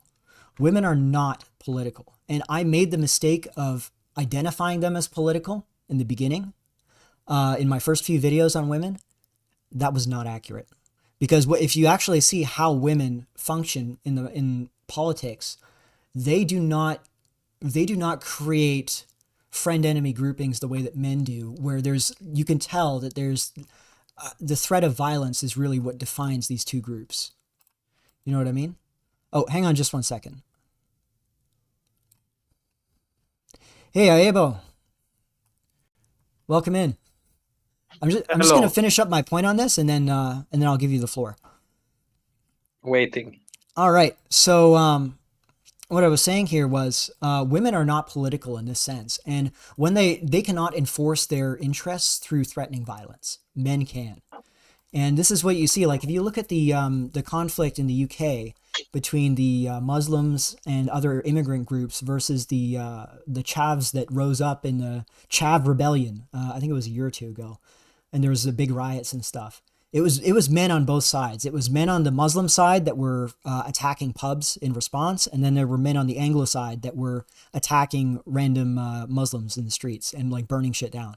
The women were just on the sidelines. And any government that no longer has to worry about dealing with voting and elections can now prioritize the groups that will benefit them the most when it comes to retaining power.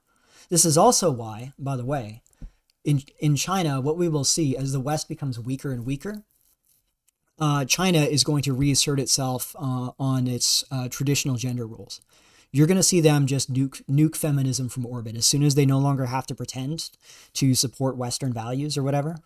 They're just going to eliminate feminism, and they probably will reinstate polygamy. I could see them doing it because the Chinese state, it benefits from Chinese men opting into the system. Chinese women are kind of only semi-relevant. You know, if they're not going to have kids anyways. Polygamy, like they'll just share a Chang, or polygamy, like they'll have to share like the billionaire.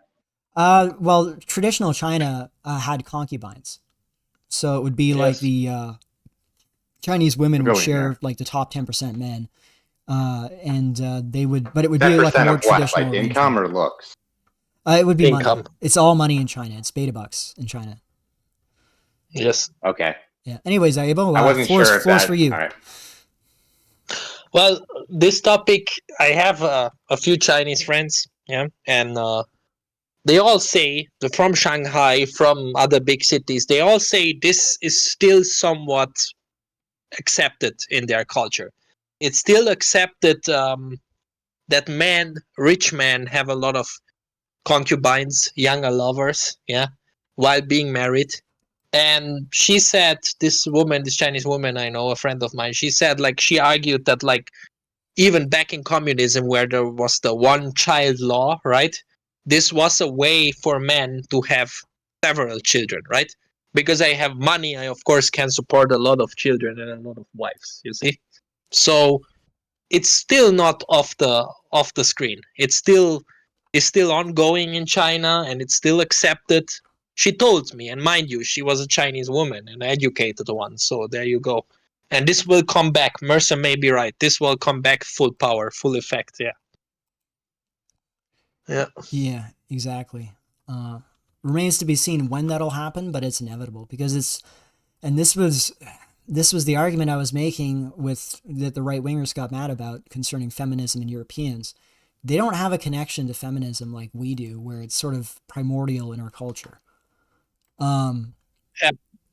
For them, sorry. I was just going to say, for them, it's like it's a foreign imposition. It's like an imperial imposition from their point of view. Like their own traditional culture was overthrown in favor of this foreign culture that empowered women and gave them rights over their own men. Like that's the way they see it. That's also the way Muslims see it as well. Well, like, look, even just look at the posters, right, from these movies, from these blockbusters, like black actors, right, or gay actors. I mean, black actors, they are just like cut out of the picture, right, of the poster, right, or they are just like put in the back, right. Their character is like minimized and then put someone in the back row. They just like censor like gay scenes or gay actors, you know, like just completely cut it out of the Hollywood movies. So there's no doubt that they will kill off feminism whenever it's beneficial to them. To me, yeah. And also like so yeah, they never. And even if you look back and are the Chinese communists nowadays? Well, they still probably have the Communist Foundation, right? And look, even in communism, right? There was feminism in a certain way. They organized, right? There was a females workers party, whatever, right? But they never gave them actual power, contrary to the West. Yeah? So very interesting. Well, then again, communist or authoritarian systems don't like to share power with anyone, right? So, do you see other countries besides China, like eating feminism? Like I know the Middle East has gotten more feminist, and India, like, do you see like those countries as well, just like saying bye to feminism, like as the West gets weaker? Yeah, I mean, all their women are in the same position ours in, where they don't have any real power. Their power is entirely enabled by men. So as soon as these democracies fall apart, the influence that women have goes with it. And here's something, by the way, that is useful if you're the kind of person who wants to try and make arguments and be a good debater. You have to understand the other side from their point of view. One of the things that I would do is I would go into feminist forums and LARP as a woman to try and avoid being detected, to try and like argue from their point of view, to see if I could make arguments that support their arguments in a coherent way that would be better for them than what they were arguing. If you can understand what I'm saying. Like I would take like feminist positions and I would say, this is why this position's right. And it's kind of like that exercise where, you know, if you do like the debating, if you're part of a debating club in high school, you're supposed to take a position no matter whether you actually believe it or not, and you have to argue the position. I would do that as like a mental exercise. So I would take like the positions of these feminists and try and think logically, if this is my position, how would I argue it? And I remember, there's a lot of debates in feminist circles around immigration. Yeah, steel manning. That's exactly what it is. Steel manning. There's actually a lot more debate about immigration than you would think. Now, it's not focused on race, obviously. Like, they don't have a tribal identity the way that we do, of course. But they understand things from the collective interests of women. And they realize that bringing in like millions of men from the Muslim world is going to, over time, result in their own men getting displaced from being the major men in the society. And once that happens, these men from these other foreign societies with very different ways of running things will then be in the position to either enforce or not enforce the regime as it stands. And they realize what the inevitable consequences women do realize that. I wasn't sure, like, if women were just too naive, I guess, and like they always thought like, oh, well, everyone should have rights, you know, that's how it'll be, everyone will just have rights.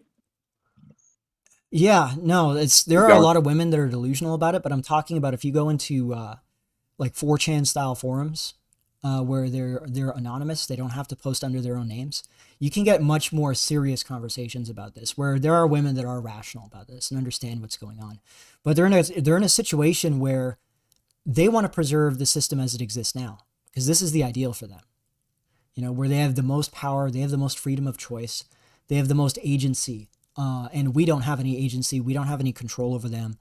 That's their ideal. But the point I would make is that you're going to eventually reach a point where you have to make a choice. You either let us get control of our countries again, which is how things should be naturally, because we're the ones that have the guns, we're the ones that enforce the borders. We should be the ones making the political decisions, not you.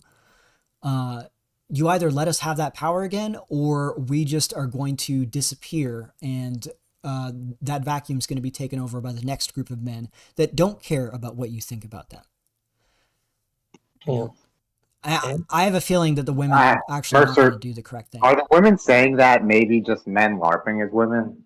No, because they explicitly refuse to talk about race. Like I've poked on, when I've been in these conversations, I've poked on race. I not like race and genetic stuff, but I'm more like, you know, national race identity, ethnic identity sort of thing. And no, they explicitly reject it. They see it as male coded. Okay. Yeah, like in fact, you would actually get a lot of these feminists that would support deporting only the men. as funny as that sounds. Because they see the women as victims. Don't they realize that would... Okay.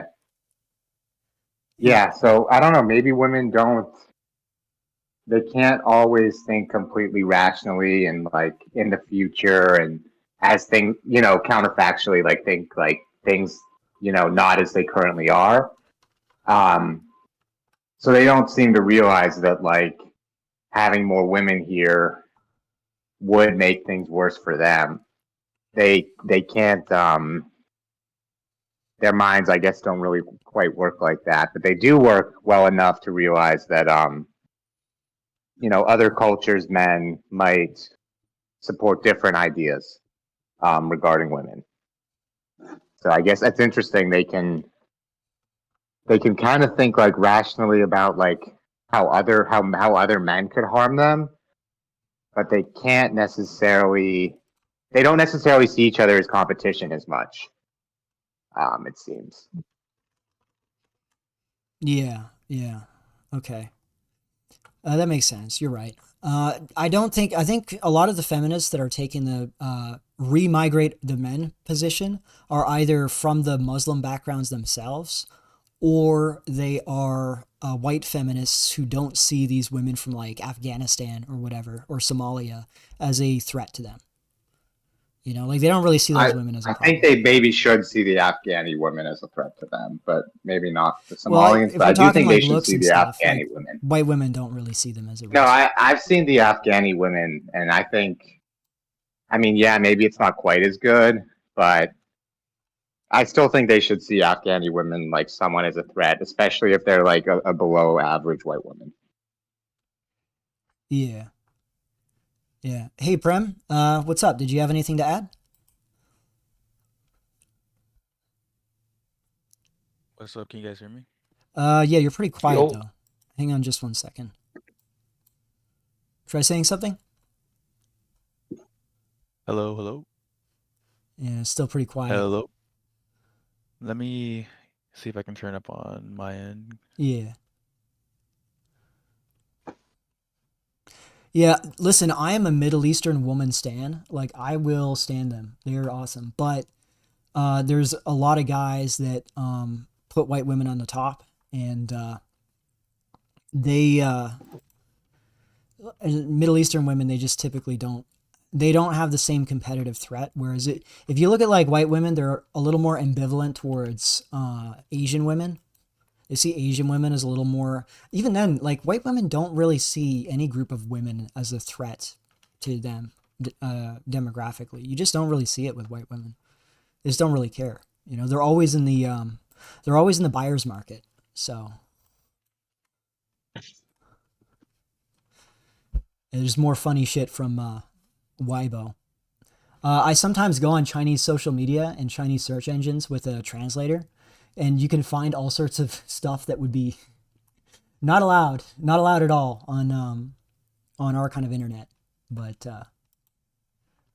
yeah, some pretty funny stuff.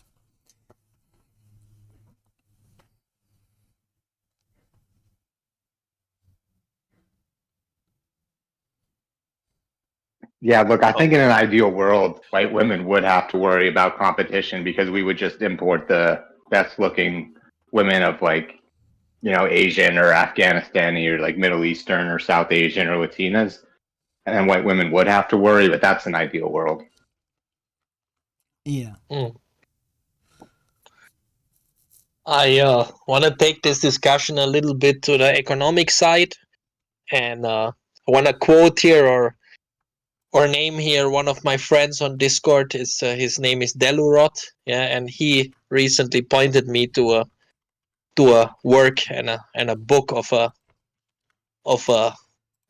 how to call it, German educated man, and he was explaining that all of this. Let's talk about migration, For a country, it's important. It's not important like how much the individual is, like how much GDP or wealth, or choose another word, is producing. It's about what the whole economy is producing, right? So, and there's stats on this. And let's assume you take, of course, immigrants who are like from countries, they are less educated than the locals, whatever. It doesn't matter, because even these people, they will create GDP. They will create economic growth. So this was his argument, and this he proved it with statistics and all of it. And actually I think it's true. So the states, they look for like, well, if they take lesser educated people, right, they just take 2 or 3 of them, because 2 or 3 of them will create a economic wealth, GDP of one educated people. You see, so for them it's a numbers game. For every state it's a numbers game. It's not about like, it doesn't matter. It just matter how much economy, how much GDP the whole country can pump out. You see, so that's why we also have this constantly ongoing immigration. From some people, you might think they will never be able to get a job in our economically advanced countries. Yeah, but actually he proved it that it's they will, yeah, in a mass, and probably that's also the reason why they are imported, yeah, or like let into the country in such huge numbers, because for any country, and each and every country, it's just about the number, yeah, the whole number, and not what a single person can do. Yeah, so I think that may be one of the reasons why we see this ongoing and way too high immigration. What do you guys think? But I think maybe that's like a part of like the rationalization for it, but I don't think it's actually true. There's people that like can't figure out how to water plants, or like can't wash a dish. Like from some people from these countries, like they can't figure out how to like vacuum a room. So maybe there's some naivety. Like they think, oh, anyone can water plants. But I have a friend that's like Panamanian, and they hired someone from Colombia to like water their plants, and like he couldn't even do that. I think there's some variation amongst human abilities, like some more variation than these upper middle class and above types would like to believe. And I do think in the short term, theoretically, the truly wealthy do benefit from immigration. But like if you look at like India or Africa, like the truly wealthy there don't even have it that good, because like they have to like have armed guards all the time. Like they can't like go out in public. I guess they just don't think that far ahead. That's what I'm saying. Yeah, but also Yeah, maybe it is.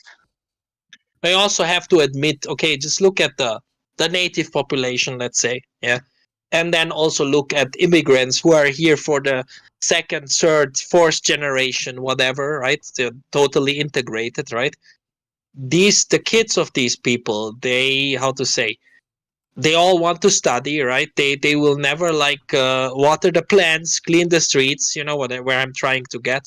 So I think that's also like the end, like it should be clear, yeah. And then like, yeah, so that's another argument I have to make.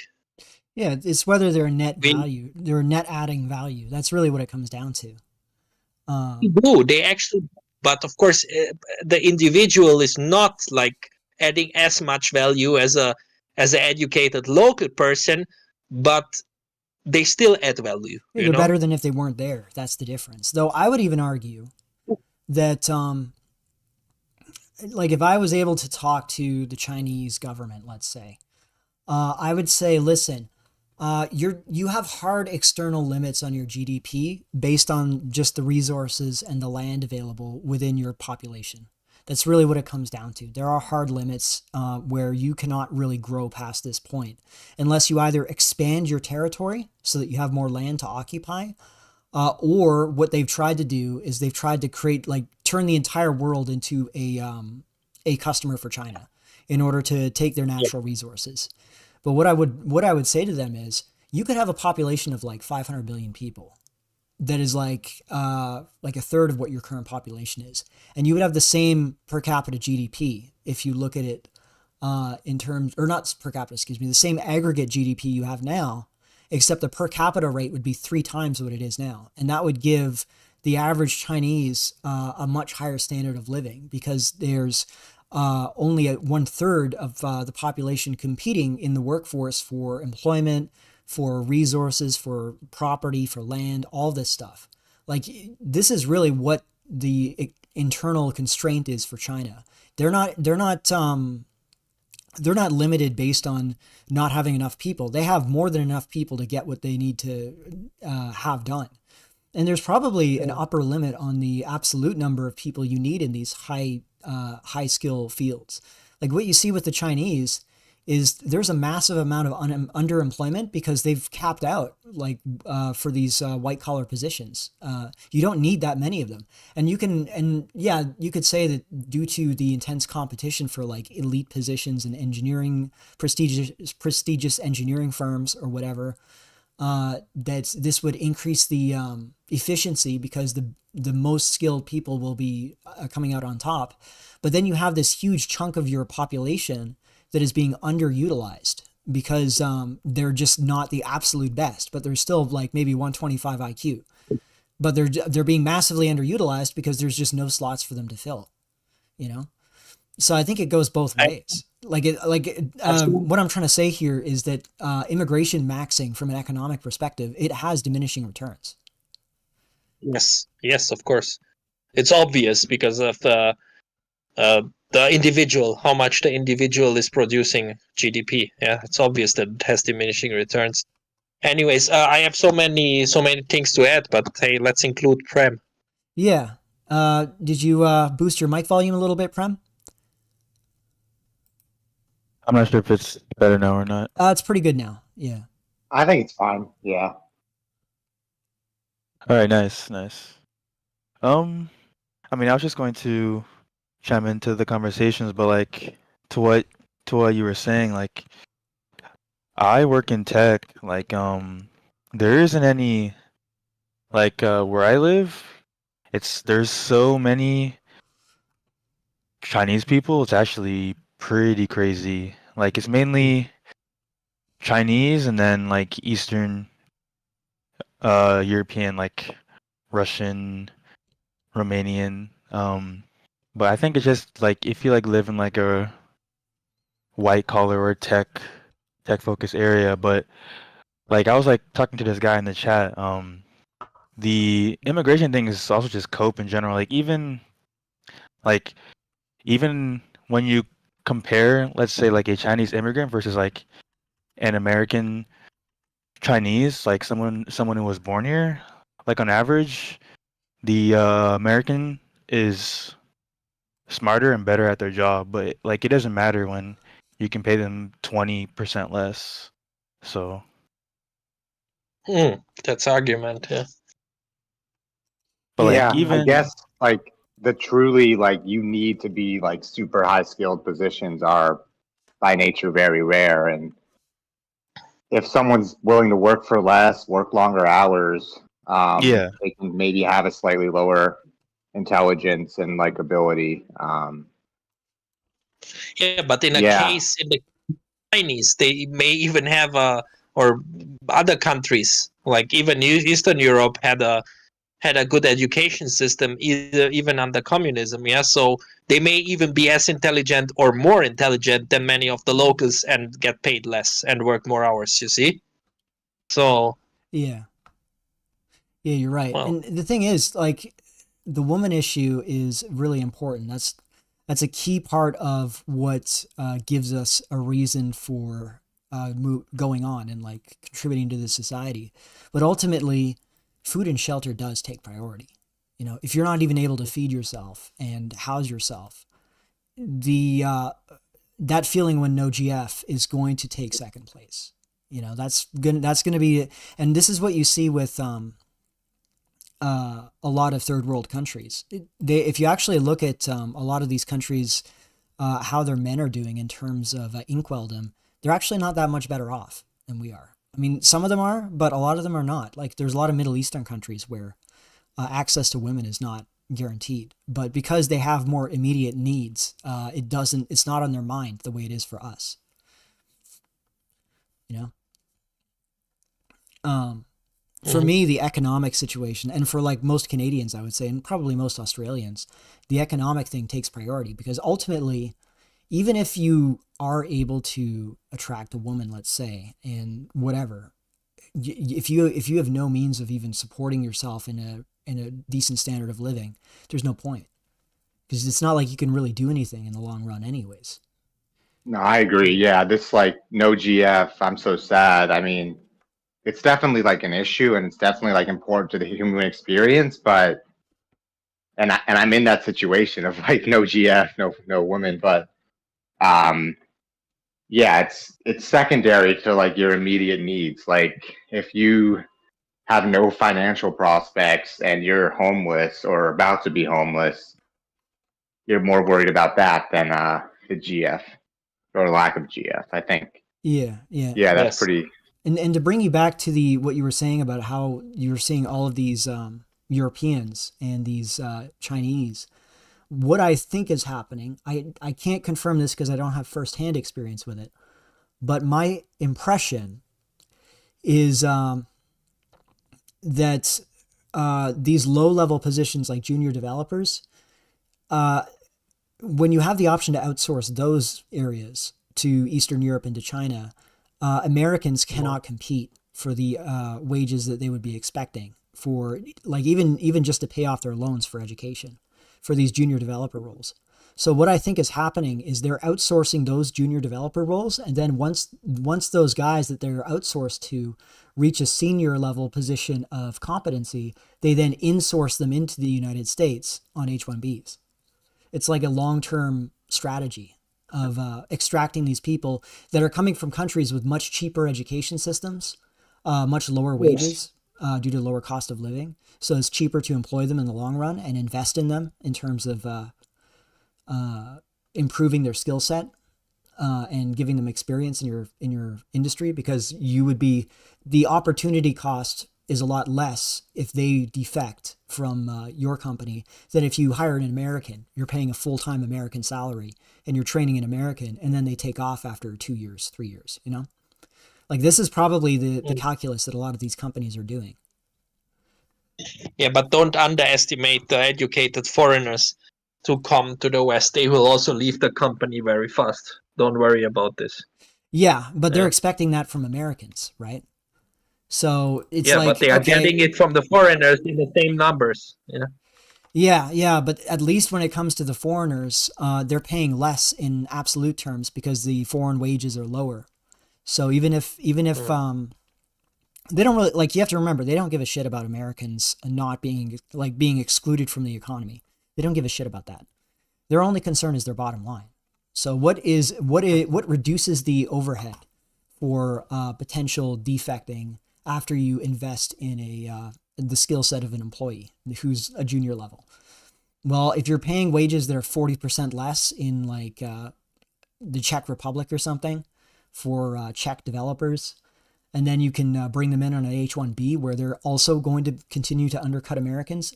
Again, even if you assume that the defection rate is the same for them as it is for the typical American, you're already saving money in the aggregate. But probably, I would guess that probably the defection rate for these Europeans is lower on average than the Americans, because what you notice with non-Americans is that they're usually less, it's almost like a psychological thing. They're less secure about their bargaining power relative to the average American. And they typically are more willing to accept less, lower pay, like less incentives, because they're sort of less secure in their position in America.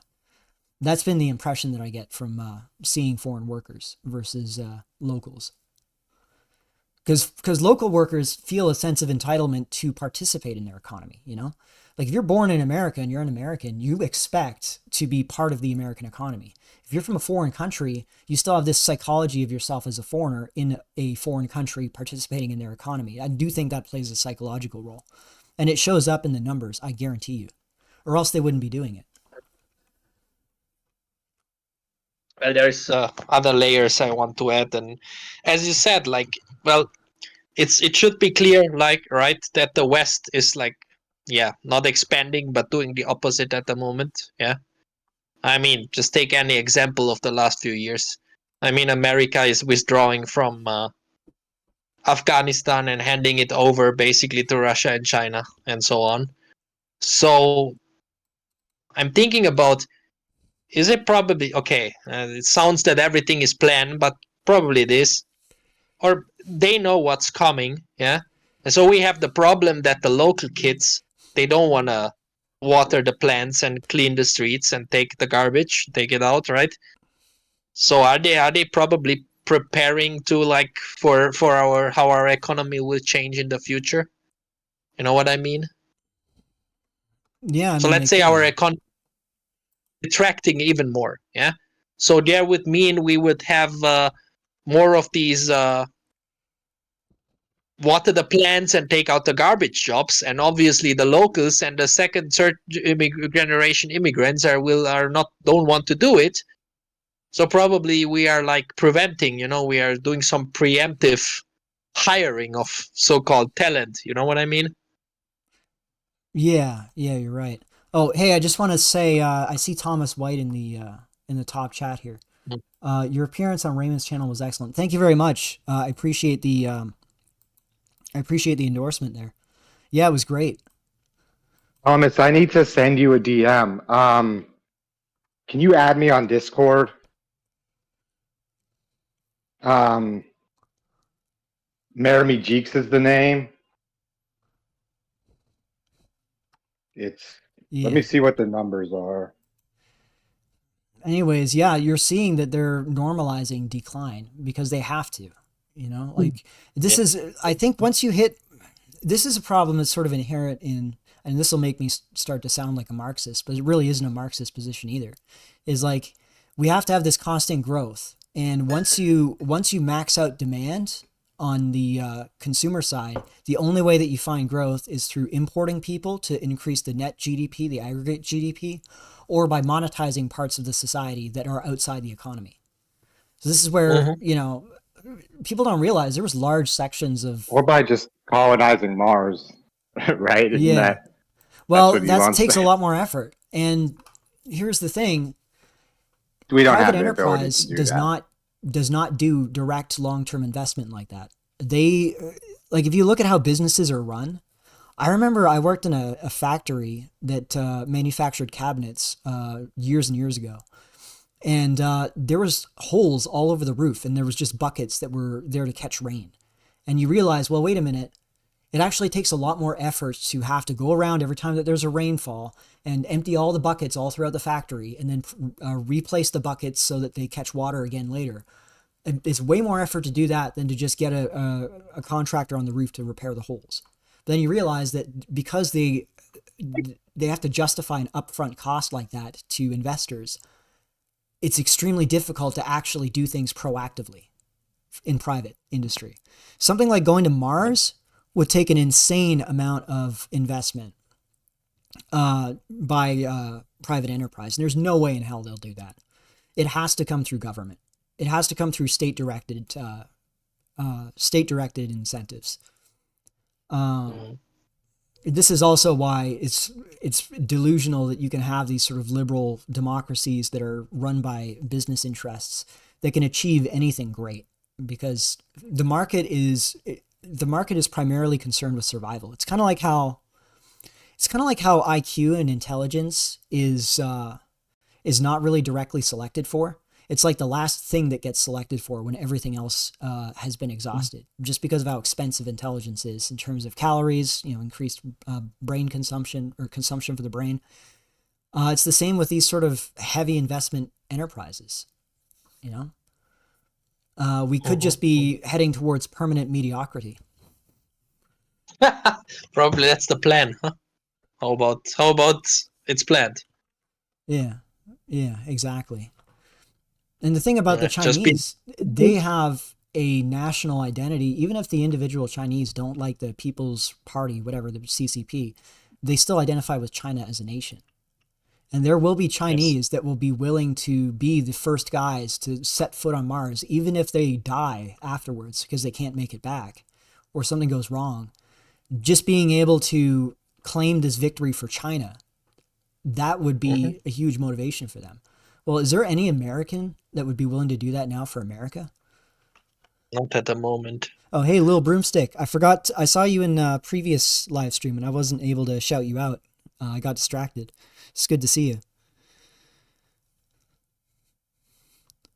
The thing is also, you mentioned like there is still all of this potential in China, Mercer, right?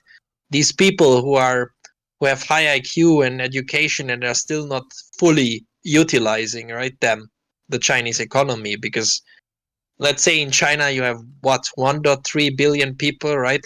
There's 300 million, 400 million living in the big cities. They are somewhat the middle class. They are somewhat like they are having our Western lifestyle. Yeah?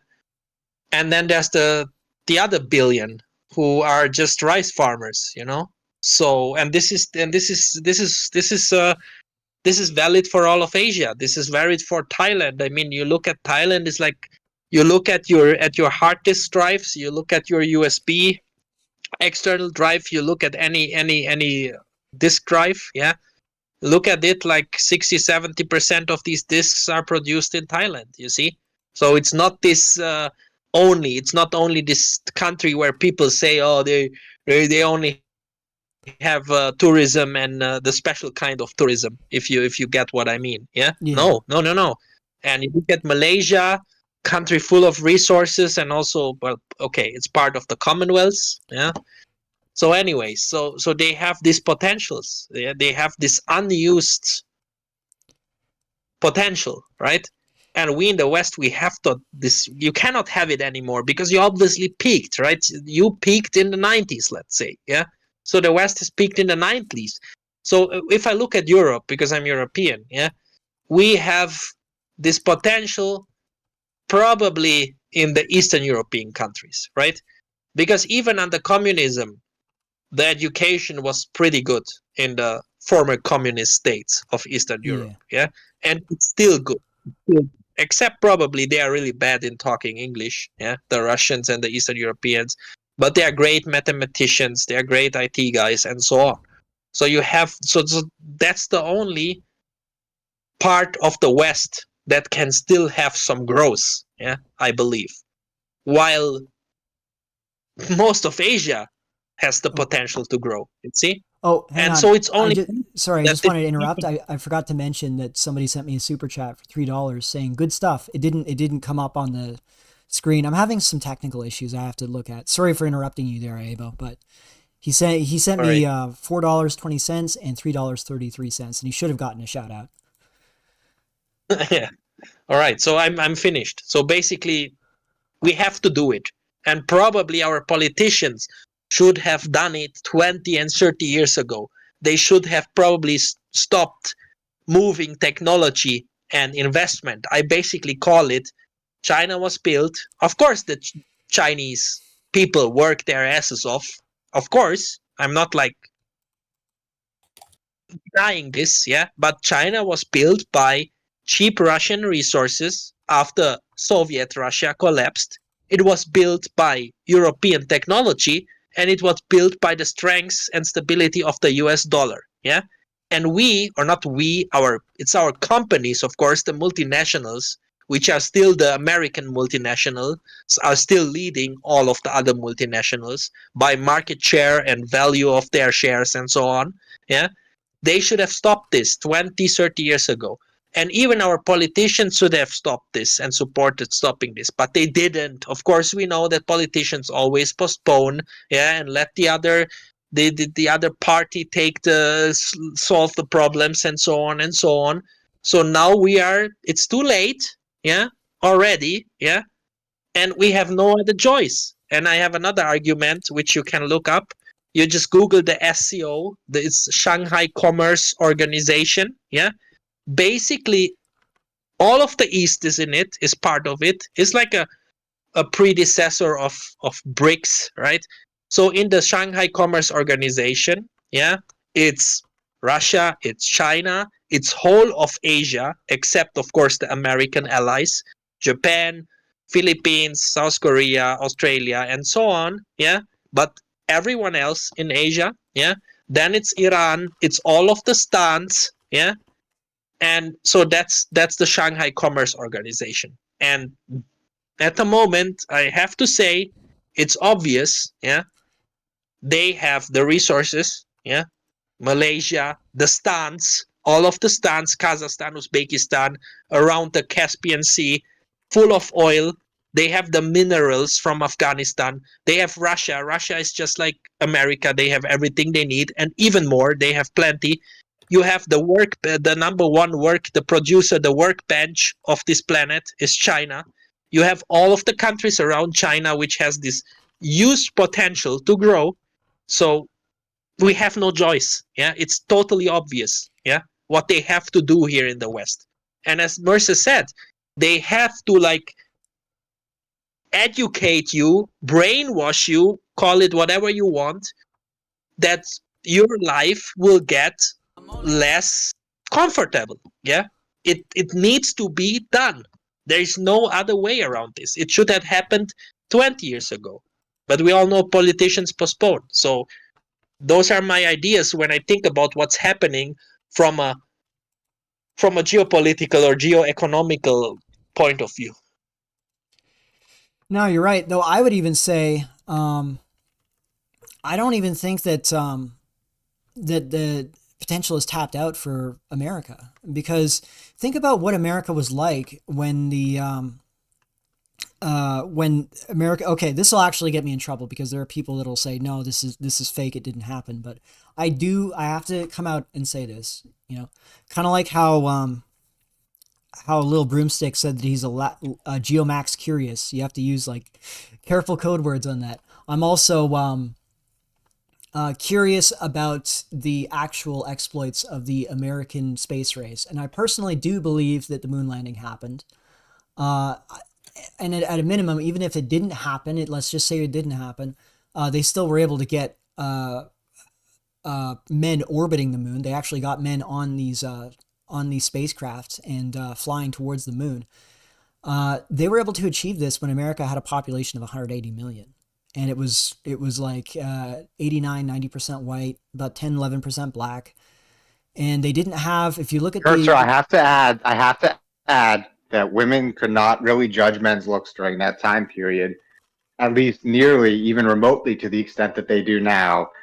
And I think in like a lookist world, like why are men going to go to the moon when like Chad just has to exist? Like just go to the moon and and Chad just is homeless and like he has like women. Like I think I do know I hate to have brought it back to it.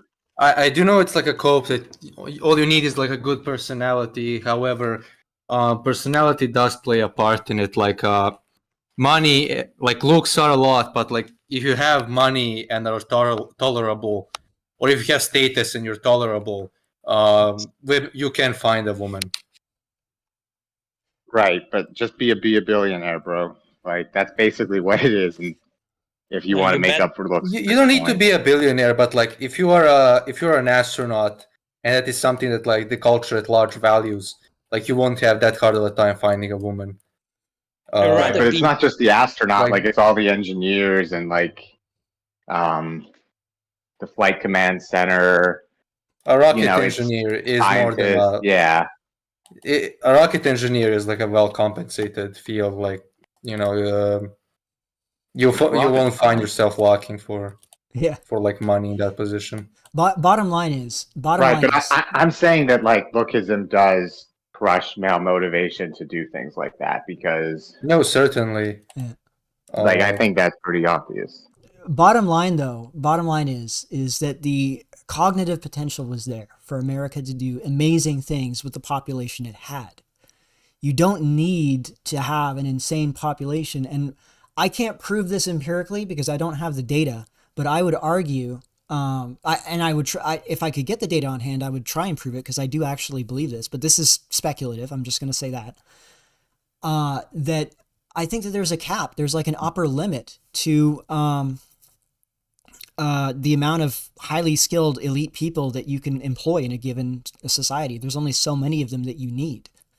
And it's not really scalable the same way the population is scalable.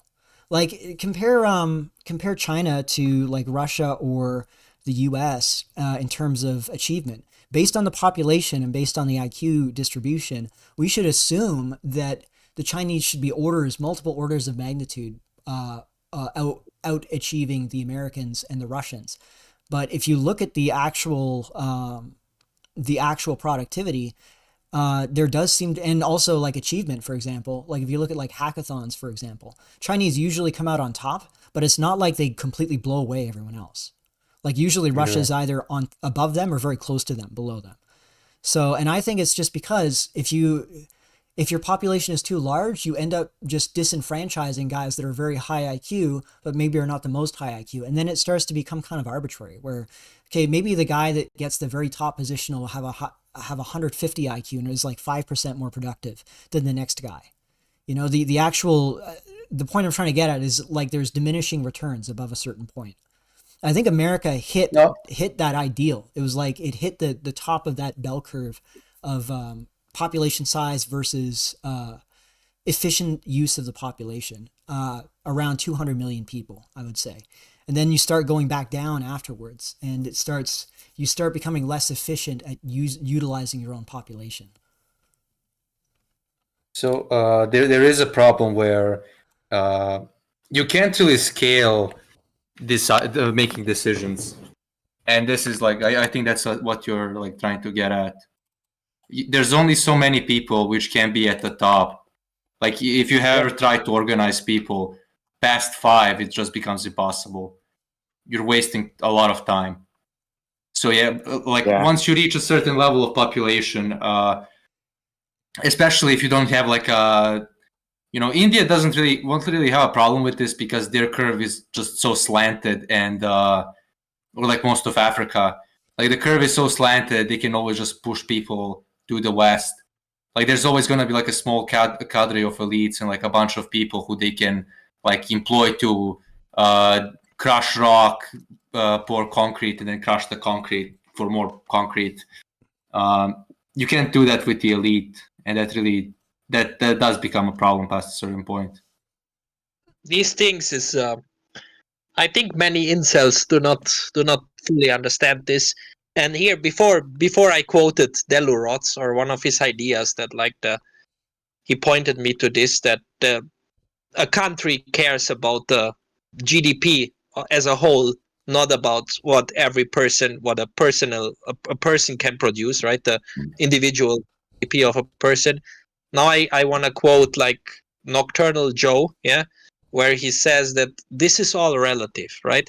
Is like there needs to be a hierarchy, This is like imagine you would get rid of bald man, short man, whatever man, let's call them incels, right? So the 7 out of 10 guy will become the new incel, There's no way around this. Whenever I whatever, we know history showed it that like minorities always or a lot of times get blamed for things, right? So if I get rid of one minority, however, I don't know, kick them out, whatever, I just will switch to the next minority. So there will always be a group who has to take it, that has to take the beating, right? It's impossible. We just work like this, And I think maybe like that group doesn't necessarily have to be like within the borders. Like it could be like an out group thing. Like a group that's like another country could be that like out group that like takes the beating that you talk of. Also, Mercer, I have to disagree with like that IQ, like position diminishing marginal returns. I think it's like the opposite. Like I think like as you get smarter and smarter, you get increasing returns. Like I mean like maybe right now there's a limit to what like intelligence could do, but theoretically, I think someone with a 250 IQ could do things that I can't even fathom. And if you had a team of people like that, we could have time travel, maybe even. Yeah, but there's an upper limit to how much the state can plan in a given situation, is what I'm saying. So, for example, the Chinese government might have several projects to do things, and they allocate resources for those projects. But if you consider how many people are going to be on, say, the 130 plus IQ side of the bell curve, there's only so much that you can employ those people to do because of the pyramid shape, like that we were talking about earlier. The more complex and the more cognitively and professionally demanding a given skill is, the fewer people are going to be needed to do that because it's at a higher level in the economy. You don't think like a higher IQ leads you to be more likely to start a business? Sure, it can, but that doesn't mean the I don't business is think going to so. be successful. And you're not going to have, it's not going to be the same guarantee that you would get for example, being a researcher or something. Mhm. You know, that's Yeah, really like the argument most- that I'm Yeah. trying to make. You get less efficiency with how you use your high IQ people. The larger your population is and the more people you have to manage and move around, especially when you have limited resources and landmass like China There's does. no demand for like new researchers necessarily in like a new field. Yeah, Maybe and the that thing like is, what would will have just happen been there untapped. is that the highest, let's just assume that it's an efficient market. The most skilled researchers will probably end up on the top with these jobs, but this will still leave people that are still high IQ, intelligent people, but they're just not the absolute smartest. They're not the absolute best. You know, and this results in You don't. So you think that I guess jobs don't necessarily scale, at least at the highest level. Like they don't go to scale, even if you might have entrepreneurs to scale. the Or do you thing think like is that if You somebody's can't high really IQ, scale them. they might end up Like, you being more need- productive, and they'll end up needing fewer resources and fewer other workers. It's not just that. Like for like, let's say 10 construction workers, you need one supervisor, and for like 10 supervisors, you need like one project manager, like, or something like But that. do you need more And projects if you have more like people, at least people that well, if you want to, if you want to employ more people, you do need like more projects. They don't need to be necessarily construction projects, but like research is a project. but And like the same as thing a- like applies. The same thing will apply with research. Like most research is done by like a senior professor supervising a bunch of students, or like more junior researchers. And like that senior professor, whether he's smarter or just more experienced, like it doesn't matter. Usually, like those supervisory roles will go to smarter people just because like they stick around in research fields for longer. But like those higher positions just don't scale as much. Like you will always need fewer supervisors than you will need workers, and you will always need fewer like people who will like make the project in the first place. Then you will need like people to supervise it. Yeah, Like as you go up the pyramid of leadership, you just need fewer and fewer people. yeah. It's cynical that everyone in the West has some manager whatever in his job title, right? Firstly, and secondly, isn't it cynical that like many people they try to outright start as a manager because let's say IT, right? There are some people they just start as a project manager and haven't like coded or done any other IT related job before. So how is That's this winners. guy? Yeah, how is Yeah, this that's guy? what I was- How will as a experienced techie, how I will respect this guy who has least on the management on the project level is my boss. Of course, he's not my HR boss or the boss of the company, but in the boundaries of the project, he's my boss, and he has no experiences at all. He's fresh off the university, doesn't know how to code, doesn't know how to set up a server, doesn't know anything, but he's my manager, right? And gets more salary than me. So that's my second point. And firstly, like, isn't it like cynical that like we have so many positions that are called manager something nowadays? Everyone seems to manage something. So who is producing something? Ask yourself. Jesus. Yeah, like just to like add well, on to doesn't that, like demand But for here's the products thing, like though. increase as I mean, I think this is a little bit of a pedantic argument because it's like, yeah, I agree. Ultimately, I take the side of, I think that more inefficiency of using your population is bad because it's not good for the individuals, the people. But obviously, on a state level, it doesn't matter because China, for example, is still becoming the resource, the manufacturing hegemon, regardless of whether they're not utilizing the Chinese population. So that's beside the point. But I want to make something clear about something else that has been going on in the chat here. I am not on Russia's side. Like, I'm not shilling for Russia in like the third worldist sense.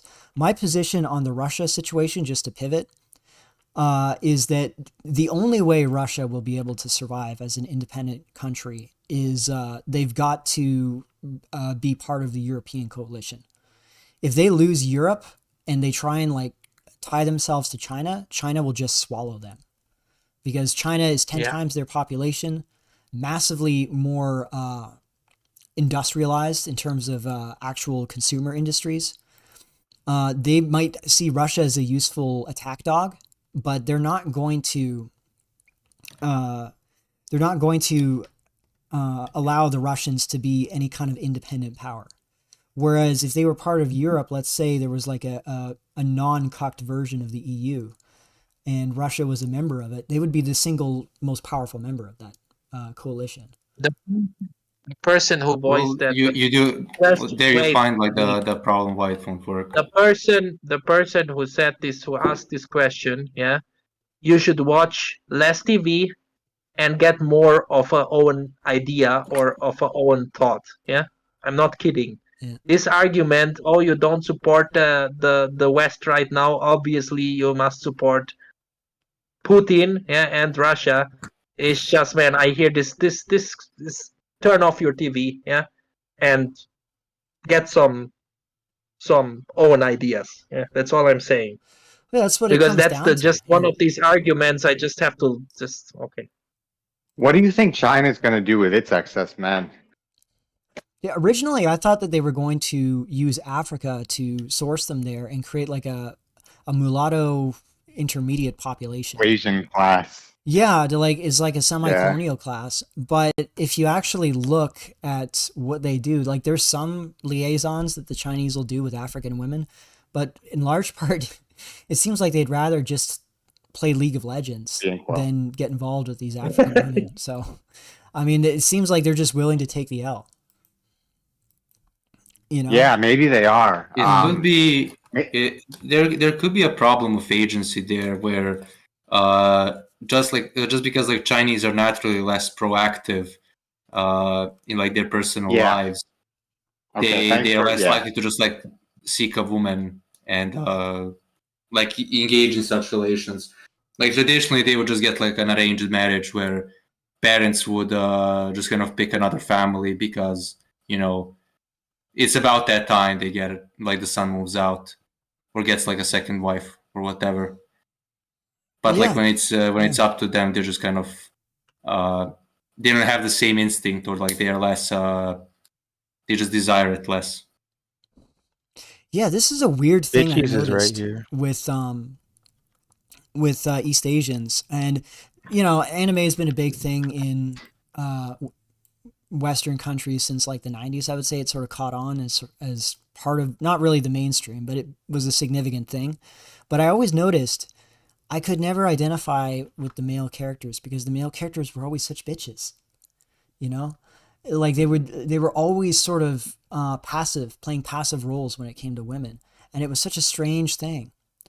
I remember when I read about how the Japanese treat Valentine's Day, and it's like the men are expecting to get something from the women first, and then they reciprocate, and it's like this level of passivity. You're never going to get anywhere with these women. Like this, if you rely on women to make the first move in order to initiate relations between the sexes, yeah, you're going to die out. Like it's not going to work.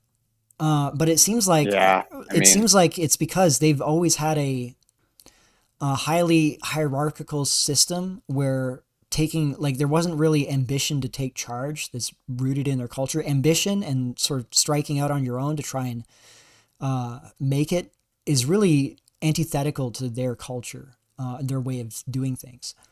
And they've had this Western culture system emphasizes like fitting in and like being a good part of the group and like working each other rather than helping each other rather than kind of like being the best for yourself and like, you know, being the best, like better than others. It's less like better than others. Like I remember watching something about China in like rural China. This was, I mean, I guess it's still communist, but this was after like the Mao and all that awful stuff that they did. But it was like a school in rural China, and they were all reading, and they were just reading out loud at the same time. Like there's just more emphasis on like conformity in Chinese culture compared to like a more like Western, I guess you could say, culture. Yeah, and I know And yeah, the thing maybe is that like also has to do with like them not having as strong, maybe as strong a white collar sector as you would expect. Like their culture puts less emphasis on like being new or risky or so to speak, and more emphasis on like an established path that has been known to work.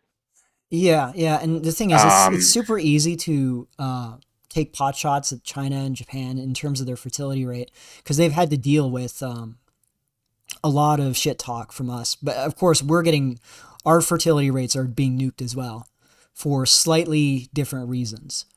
But it's just interesting to see that in spite of their homogeneity, like they don't have the migration problems we do, but they have these other issues that have come up. And once again, this is going to be one of those situations. I'm not sure if Japan will ever be able to revert because they've internalized European social norms for like over 150, almost 200 years now, since the Meiji period, when they gutted their own identity basically and replaced it with these European norms. But with China and Korea, it was a much more recent imposition. Like I think they could revert really rapidly. And actually, it's funny, you're actually starting to see this with Korean men. Like there's this huge backlash in South Korea against feminism. Like that famous chart, and I've used it a couple times in my videos, where it shows all the women in the Zoomer generation are suddenly veering off way to the left, and the men are pretty much staying where they were since 20 years ago. But for South Korea, it shows the women increasing, but the men just fall off a cliff towards the right wing. Like the Korean men are just massively radicalizing and becoming super right wing. I think this is because they recognize on some level that this is foreign. This is not part of their identity, their Korean culture, and they're just going to overthrow it. I guarantee you. As soon as they don't have to face consequences for it, they're just going to. I don't know if it's going to be like they overthrow democracy. I think probably overthrowing democracy would be easier than removing women's rights. Actually, now that I think about it. Probably if All a of the dictatorship gets in, then they can just do the reversions on these things that they want to do. numbers show that like Korea is the most failed. It's probably even more failed than Canada and England at the moment. They have super high well, kill yourself rates, right? They have like That wasn't a very good euphemism. Just yeah, Yeah. you should say like delete or Yeah, and you- log off Yes. early. Log off early. Yeah, Yeah. you shouldn't use that K word. They no, kiss it's a fine. lot. No, it's High just log funny. off I think early we're rate. fine. I think we're okay. Like the stream got nuked That was last what- time because of the comments talking about it. But I think if we're saying it on stream, I don't think we're gonna get nuked.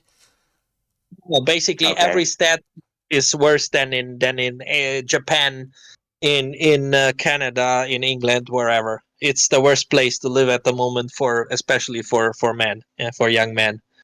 Yeah. Yeah, I mean, like to what you were saying, Mercer, I think I'm actually the opposite. I actually think Japan is probably the most likely to make it out. Mainly, at least my idea is that like from the Eastern Asian nations, Japan is the most like Aggressive and culturally conquering. significant also. Like nobody else outside of China wants to be part of that nation, but like you see a bunch of Westerners, they want to be Japanese, they want to be a fucking K-pop star, but like Yeah, the but Albanian Japan fears just the has samurai. the Is this like no one around Rome really wanted to be Roman? However, despite that, over time, they just came to adopt many of the Roman customs. Like, will that like that? We have seen that with China. Like, the nations around China fight fiercely to stay independent of it, yet they keep like importing Chinese culture.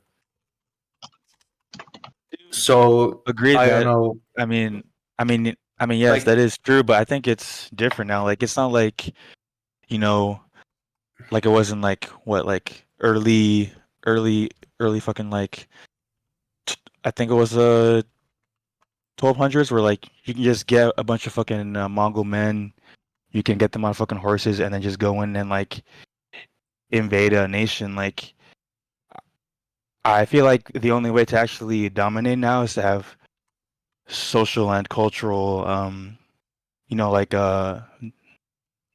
domination over whatever region that you want to go into. But and then like also I think China in general, like their population is like expected to halve by the next turn of the century. So like I don't know what they're going to do once they don't have the abundance of people that they do, because like they don't export anything but mass produced goods. Like they don't So, export like any Japan actual is art Japan or is in like a similar boat. I don't know if it's gonna have, but like it's gonna drastically reduce. And like Oh, the yeah. problem Isn't with this China is this, producing more advanced unless goods increasingly? Japan has lost the cultural battle when it comes to video games. I think like you don't really the video games mostly go to like either Korea or China, and like with the newer generation, we're seeing that Koreans have taken over like the manga stuff. Like the only place where they're kind of left with dominance is in anime, and even then, a lot of that is produced in Korea and or adopts like Korean media. So like, they're losing ground in that sense. Another problem is that China is just so big. Like Yeah. the problem is that like it becomes the sun of that like East Asian solar system where you cannot just escape its pull, its influence. Like once it does experience some kind of like a cultural revolution where it starts producing culture that is actually desirable to imitate and becomes like a able to project itself on the world stage, it will just be imitated out of habit. When Like when but I this mean like yeah, but I mean like right now like the question of when is a big one, but assuming it survives, it is going to be just like a question of when. yeah, but as like you were saying, right, like China's so big that it just all like it just has that influence over others. But like they have what, almost 1.5 billion people right now, and I don't see that Chinese influence on Well, these I don't think they really these need uh, to worry these about other influence, though. Do they? nations. And then that they well, have, yeah, they but don't. Yeah, but they yeah. don't need to, because they have over a billion people. Once that once that drops to 600 million, and then it drops to 300 million, then like they're done. Like But you would be an Do you think it empire. really Like is? you're assuming that like the other populations would like stay where they are, whereas like they would fall as much, if not more. Like the South Koreans will basically disappear by the end of the century. Yeah, What North will be South left Korea yeah, is much like in there. a North Korea, maybe like a South Korean puppet, which is just used as like a shell corporation to smuggle money through. Like It does. the other states will lose population alongside China, and like 300 million is like a very significant number of Yeah, people. but what even This is is this cultural power worth, though? Like, what this exactly is the use for it? is the argument. What I said is like it for every country it counts the gross the GDP overall. And sorry to say, Korea is already done. Yeah, it doesn't matter how much individual GDP they have. They did this to themselves. Sorry, Mercer. Oh no, that's fine. I was just gonna say, like, really, if we're talking about this cultural influence, how is it even? Does it even matter? Because all it really matters is if you can control access to your women by controlling the borders and controlling the state in the benefit of the men, you don't need to worry about the women defecting to other cultures. You know, like Saudi Arabia doesn't have to worry about that. Neither does Kuwait. You know, they don't need to fight the culture war because they have the resources to make life comfortable there, and they have the political power to restrict their women's ability to move around and to get out of the country. That's really what it comes down to. And we have to start thinking about that, because this is what these states are going to start looking like once the West has become so weak that our system is no longer just the assumed norm. And ironically, what's going on in the Middle East with Israel, shutting down the UN Human Rights Commission, basically making it irrelevant, they're actually creating a situation where those rights and norms that we imposed on the world after World War II, and also during the colonial period, that they're dismantling that system, that globalist system that was put in place to keep these norms as normative. And once the international law has been destroyed in the benefit of Israel, all these culture groups are just going to carve out their own independent spaces. And then we have to start out wondering, well, are we really going to have fertility problems the way that, by we, I should say, is the world going to have the same fertility problems it has now, when they can take actions that would be considered completely beyond the pale in our cultures? Like, for example, I can see the Chinese at some point actually actively investing in artificial wombs and just growing children and giving them to men to give them an incentive to continue to act in the economy and to not just become like a dude. The children are not what matters, really. Like, do you see men really doing that I- deal? Like, the Yes. government just like gives you an artificial womb. You see men. Yeah, if they could attach it to I an don't think men would artificial wanna have female, like, yeah, definitely, I could see it. Like, I know it sounds science fiction-y, but the thing is, like, East Like a Asia, wife they're way bot? more open about how transactional relationships are. You know, they don't Yeah, have the but, same, Like a wife bot or like an artificial womb? yeah, like a wife bot, basically. Okay, okay, I that's like could a see different that. one. Yeah, now they may be a That's ways different than off. just like an artificial womb and raising a child as a single dad. No. Like, I don't think men really have that desire to just like, Yeah, no. even if it's like biologically their kid, to have like an I mean, artificial there womb is raising. there is like there is certainly a subset that would like that, but I don't see that working. I on men think at I think large. in the long run, the strategy for the Chinese will be to make women obsolete. And the way that they're going to do that is through eventually these artificial wombs, I think, and creating these artificial women to replace the Chinese biological women. Now, this sounds totally science fiction-y, and it also sounds kind of like a cope from like Turd Flinging Monkey years ago. But I'm saying it is completely fucking dystopian. It is completely dystopian.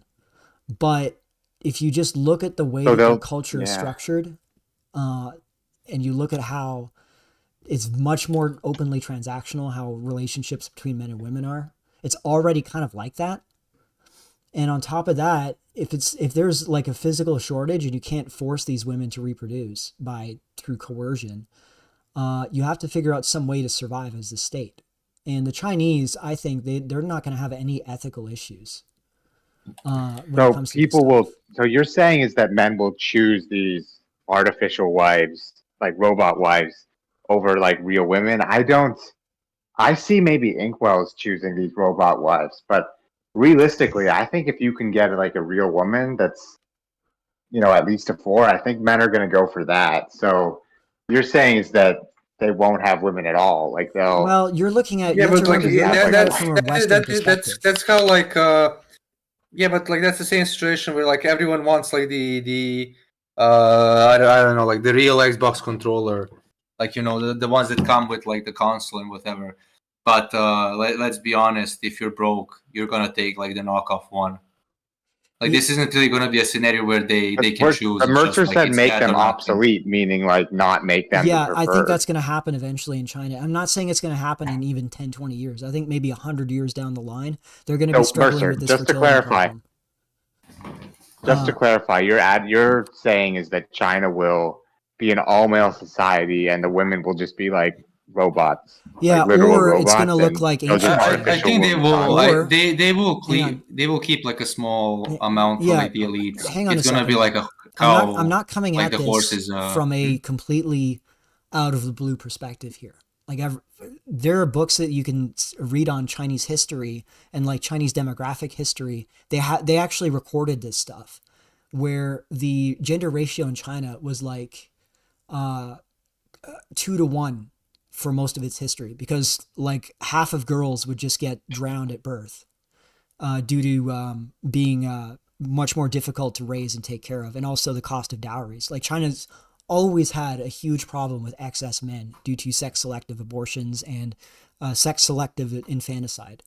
This is literally their history. Like it's actually more recently that the gender ratio has gone back up to more normal rates due to the Chinese government, other than the one-child policy, like afterwards intervening to try and stop these sex selective abortions. But eventually this is just going to, I think they're just going to realize that in the long run, if you just look at the math, it makes more sense to create artificial alternatives to these women instead of having these women basically live as freeloaders in terms of not contributing genetically, like reproductively, to the society, while also existing in the society but being suboptimal compared to the man in terms of productivity. Like this is how the Chinese state will think. And eventually I could see them going in that direction. Now, the thing is, this will never happen in Western countries. We will go down first. We're just going to go extinct before that happens. I don't think that our psychology is wired to allow for that. And yeah, the Chinese women would abort their own daughters. Yeah, like this isn't like the Chinese men were just evil and they hated women and they hated their daughters. That's not how they thought. It was They just both the thought man like and the so woman. strictly rational. Yeah, it was like an economic decision. Ultimately, Yeah. that's what it came down to. I'm thinking that maybe like because they've historically had this problem, they might be more willing to function as normal without a woman, because it's kind of in their culture historically that like a woman was not guaranteed like it was in the West. I mean, not guaranteed in the West, but a woman wasn't highly likely like it was in the West historically in their culture. So maybe they're less bothered by it now, I guess, and still more willing to go to Mars even if they can't have a woman, because they don't have that like expectation built Well, in. they don't see like the we would in women. the They don't West. see the women as active parts of their identities the way that we do in the West. Like if you look at the Do you think history that's of because China, like it wasn't a guarantee, or well, do you no, think it's it's just if So- you look at women, they were. It's actually much The- more difficult to trace the records of women in Chinese history than men, because they would just get included under their husbands. Like they wouldn't even really be mentioned. Women just didn't really have any place in traditional Chinese society, and you see this also in a lot of East Asian societies. China was like the most. China and Korea, like Confucian society, was by far the most intensely patriarchal in that regard. Japan was less so. Japan was, but still by Western standards, they were like that, but to a lesser extent than China and Korea. But for these Confucian societies, they were very, very male centric. Like their identities really are male. Whereas for Westerners, you see a huge component of European history and European identity is connected to women, you know, and the relationship between men and women.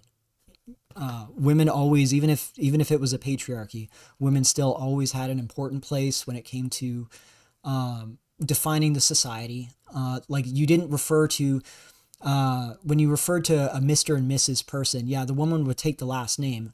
But if you compare that to Asia, in Korea and China, the women wouldn't even be identified by a name. They would be identified as the wife of this man. You know, like this is the way their cultures were traditionally, and it's how they function for thousands of years. I think they're just going to revert back to that. And when they find a more efficient So- solution for the woman problem, that's what they're going to do. I don't even advocate it. I don't think psychologically that's a healthy system, but that's just going to be the natural way I think they're going to default into. I agree for the most part. I just think that the elites will keep like some real women for themselves.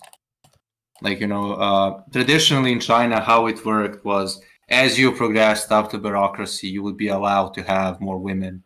I think it's just a more explicit, like a more explicit version of just how polygamy functions everywhere else. So like what it's gonna go like is, okay, as you progress, you get one robo woman, two robo woman, three robo woman, and then like at some point you can have like a real woman. Yeah, I don't know. I don't even know if they would be too into that, because as I said, if you look at the Chinese, how they deal with like women in Africa, they don't really care so much about, like they're more willing to be celibate and just sort of play League of Legends. You know, like they don't have this intense need for female validation like we do. I don't know if it's biological or what, but for the most part, if you look at like what drives the Chinese when it comes to seeking out women, it's mostly like to please their families and to like have a family so that they can continue their line. Like that's an important part of the identity. But they really don't care that much about women. Like if you look at China, the suicide rates between actually I'll show you. Hold on. Male female suicide ratio world map. If you look at the suicide ratio between men and women, China is unusual in that, and I know this is starting to sound like I'm painting China as like this really evil country that's so mean to women, but it's just the nature of the culture. China's unusual in that women actually proportionally commit suicide more than men do. Now, obviously, this is somewhat out of date, but the numbers haven't changed that much. Women still commit suicide either on par or even slightly more than men do in China. Now compare that to the West, you know, we are massively overrepresented in roping. It's a completely different scenario. I just see that eventually being the long-term outcome. They're just going to realize it's more efficient because that's really what it comes down to. They don't have any of the moralisms that we do.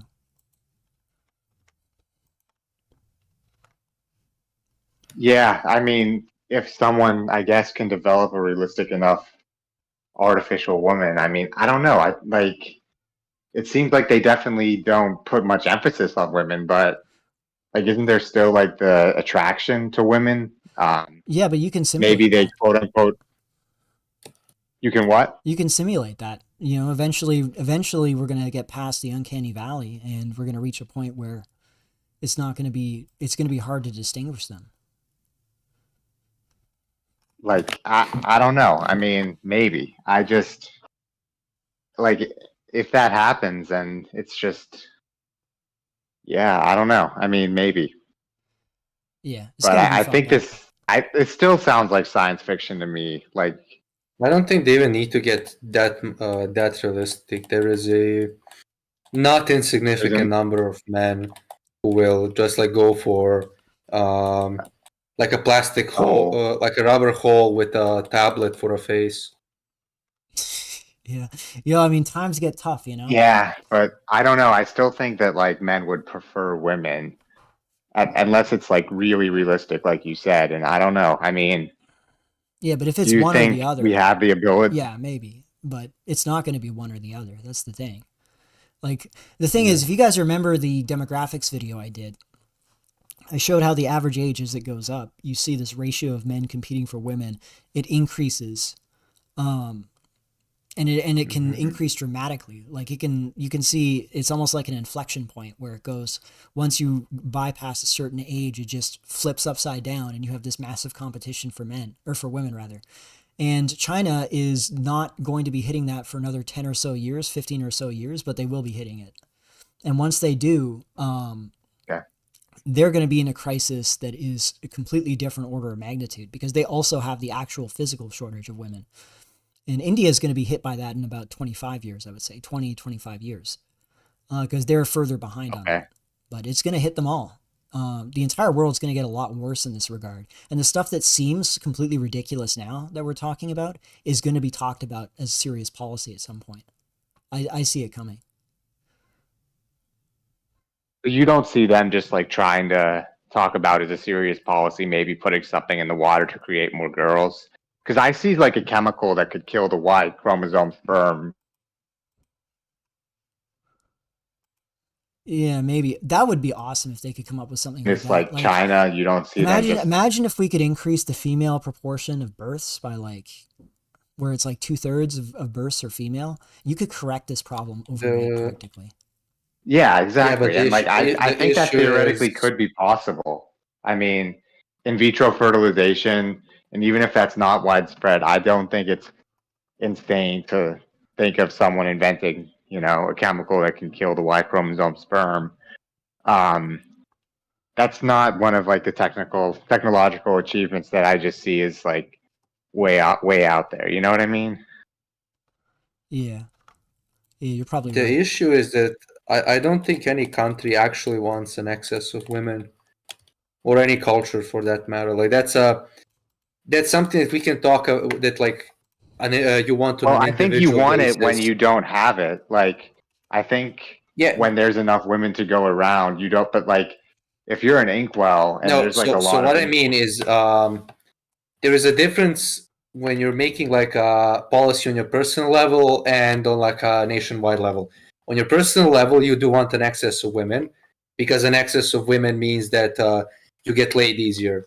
But when you're on a national level, you want an excess of men, because like you need men to work in the factories, the mines, the fields, fight But wars. isn't there Like like haven't we been saying there's a lot less need for that? You know, like with automation and everything, and like the factories in the field, you don't necessarily need all those men to do That's that.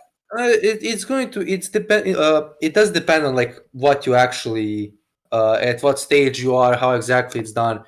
Like it could come out at like you will need, it's just cheaper to like arm a man with like a shitty rifle and have him charge a field than it is to like produce a robot.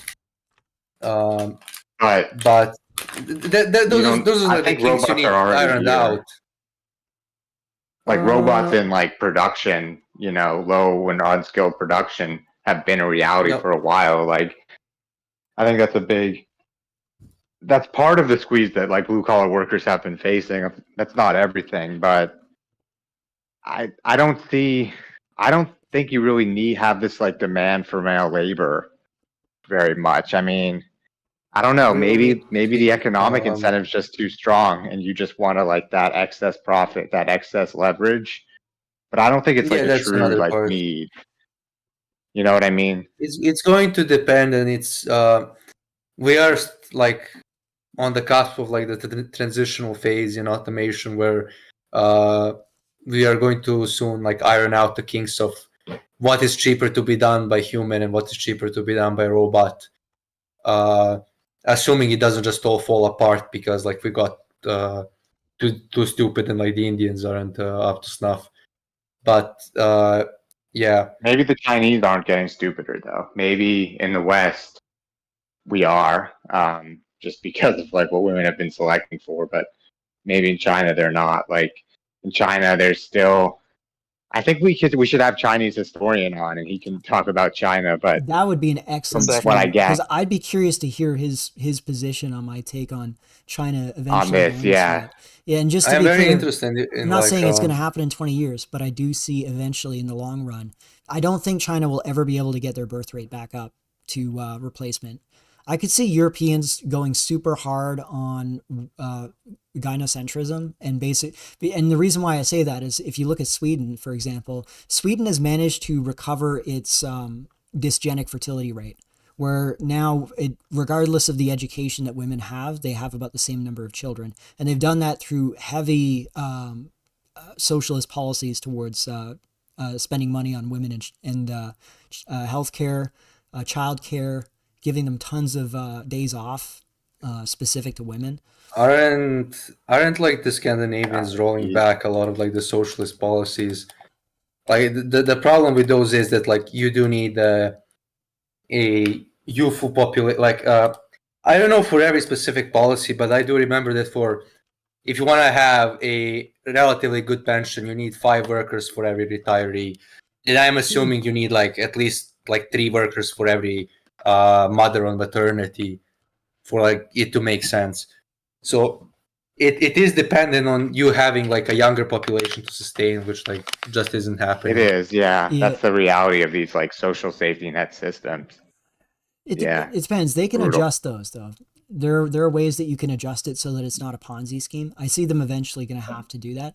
But what I'm saying is that there are pathways that they can take, even if those pathways would be painful. They're still there. I don't see them being able to do this You with could China. see them privatizing it, like you just invest that money. Who knows? and then There could be collect, means of like, doing that, or like doing what Singapore does and just making it like it's not like how we treat Social Security, where it gets spent by the government and then the government pays it out without.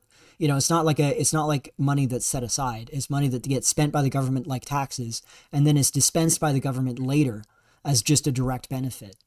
like they don't treat it like it's something that's set aside.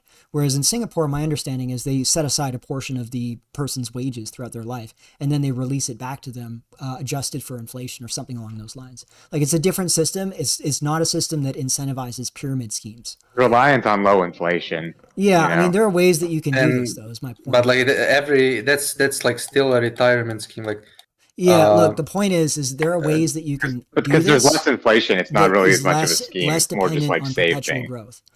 Whereas what I'm getting at, but though, is that that it's one not is- the economic and policy differences. It's the fact that if you were to put the same scheme in place for the Chinese, let's say, Chinese women would not be reproducing more children because the culture in China is far more.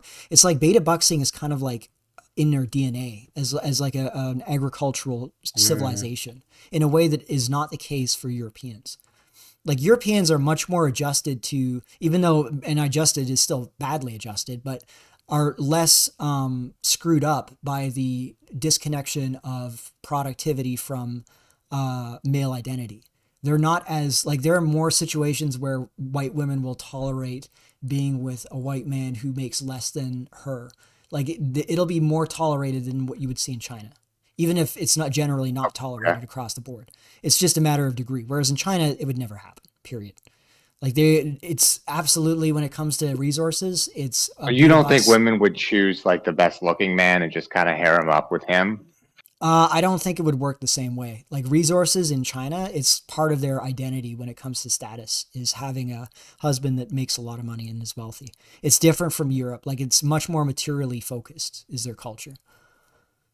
And I see that as eventually causing, I don't know. Maybe it's not change. gonna. You can't have these modern solutions like what we have in Europe. Even if they're suboptimal in Europe, it would not work. Period. In China, is what I'm saying. But it will change. Their government is not allowing it, not promoting it, and their men are not promoting it. So there you go. Yeah, I think ultimately they're just going to see what are our options here. We either try this route that the Europeans are going, where we appease women as much as possible, or we look at alternatives to women for men that are not able to attract the women that are still available. That's what I think eventually the Chinese will just go with option B. Like even if it seems like a more extreme solution, like a far out solution, I think in the end that's what they're going to do. But I'd be curious to hear a Chinese historian on this. By the way, guys, just to let you know, we're going to be wrapping it up in about 2 minutes. So closing remarks. How about each of us gives a summary and some closing words? Exactly. It's not exactly 2 minutes, but we're about to wrap it up, like within 2 to a little more. You know what I mean? So everybody do their closing statement. I can start. Okay, I reference the guys I have new ideas from. Yeah, the one that the overall GDP or economic power of a country is more important than what the individual produces, right? I'm quoting here its idea of Delurot, and then everything is relative. You have to understand this. You get rid of the sub fives, yeah, the 6 and the 7 will become the new incels. And I'm quoting Nocturnal Joe here. All right, see you guys. All right. And Big Cheese, anything left? No. No? All right. Well, it was great having you. And Mary Majeeks, anything you want to leave off with? Yeah. Basically, I'm not sure in terms of the predictions. I don't really know, and I'm going to be honest. I'm not going to pretend enough to know. Oh, fair enough. That's all. That's wise. All right, guys. Well, it's been a great stream. We did really well this time. So we'll talk to y'all later. Bye.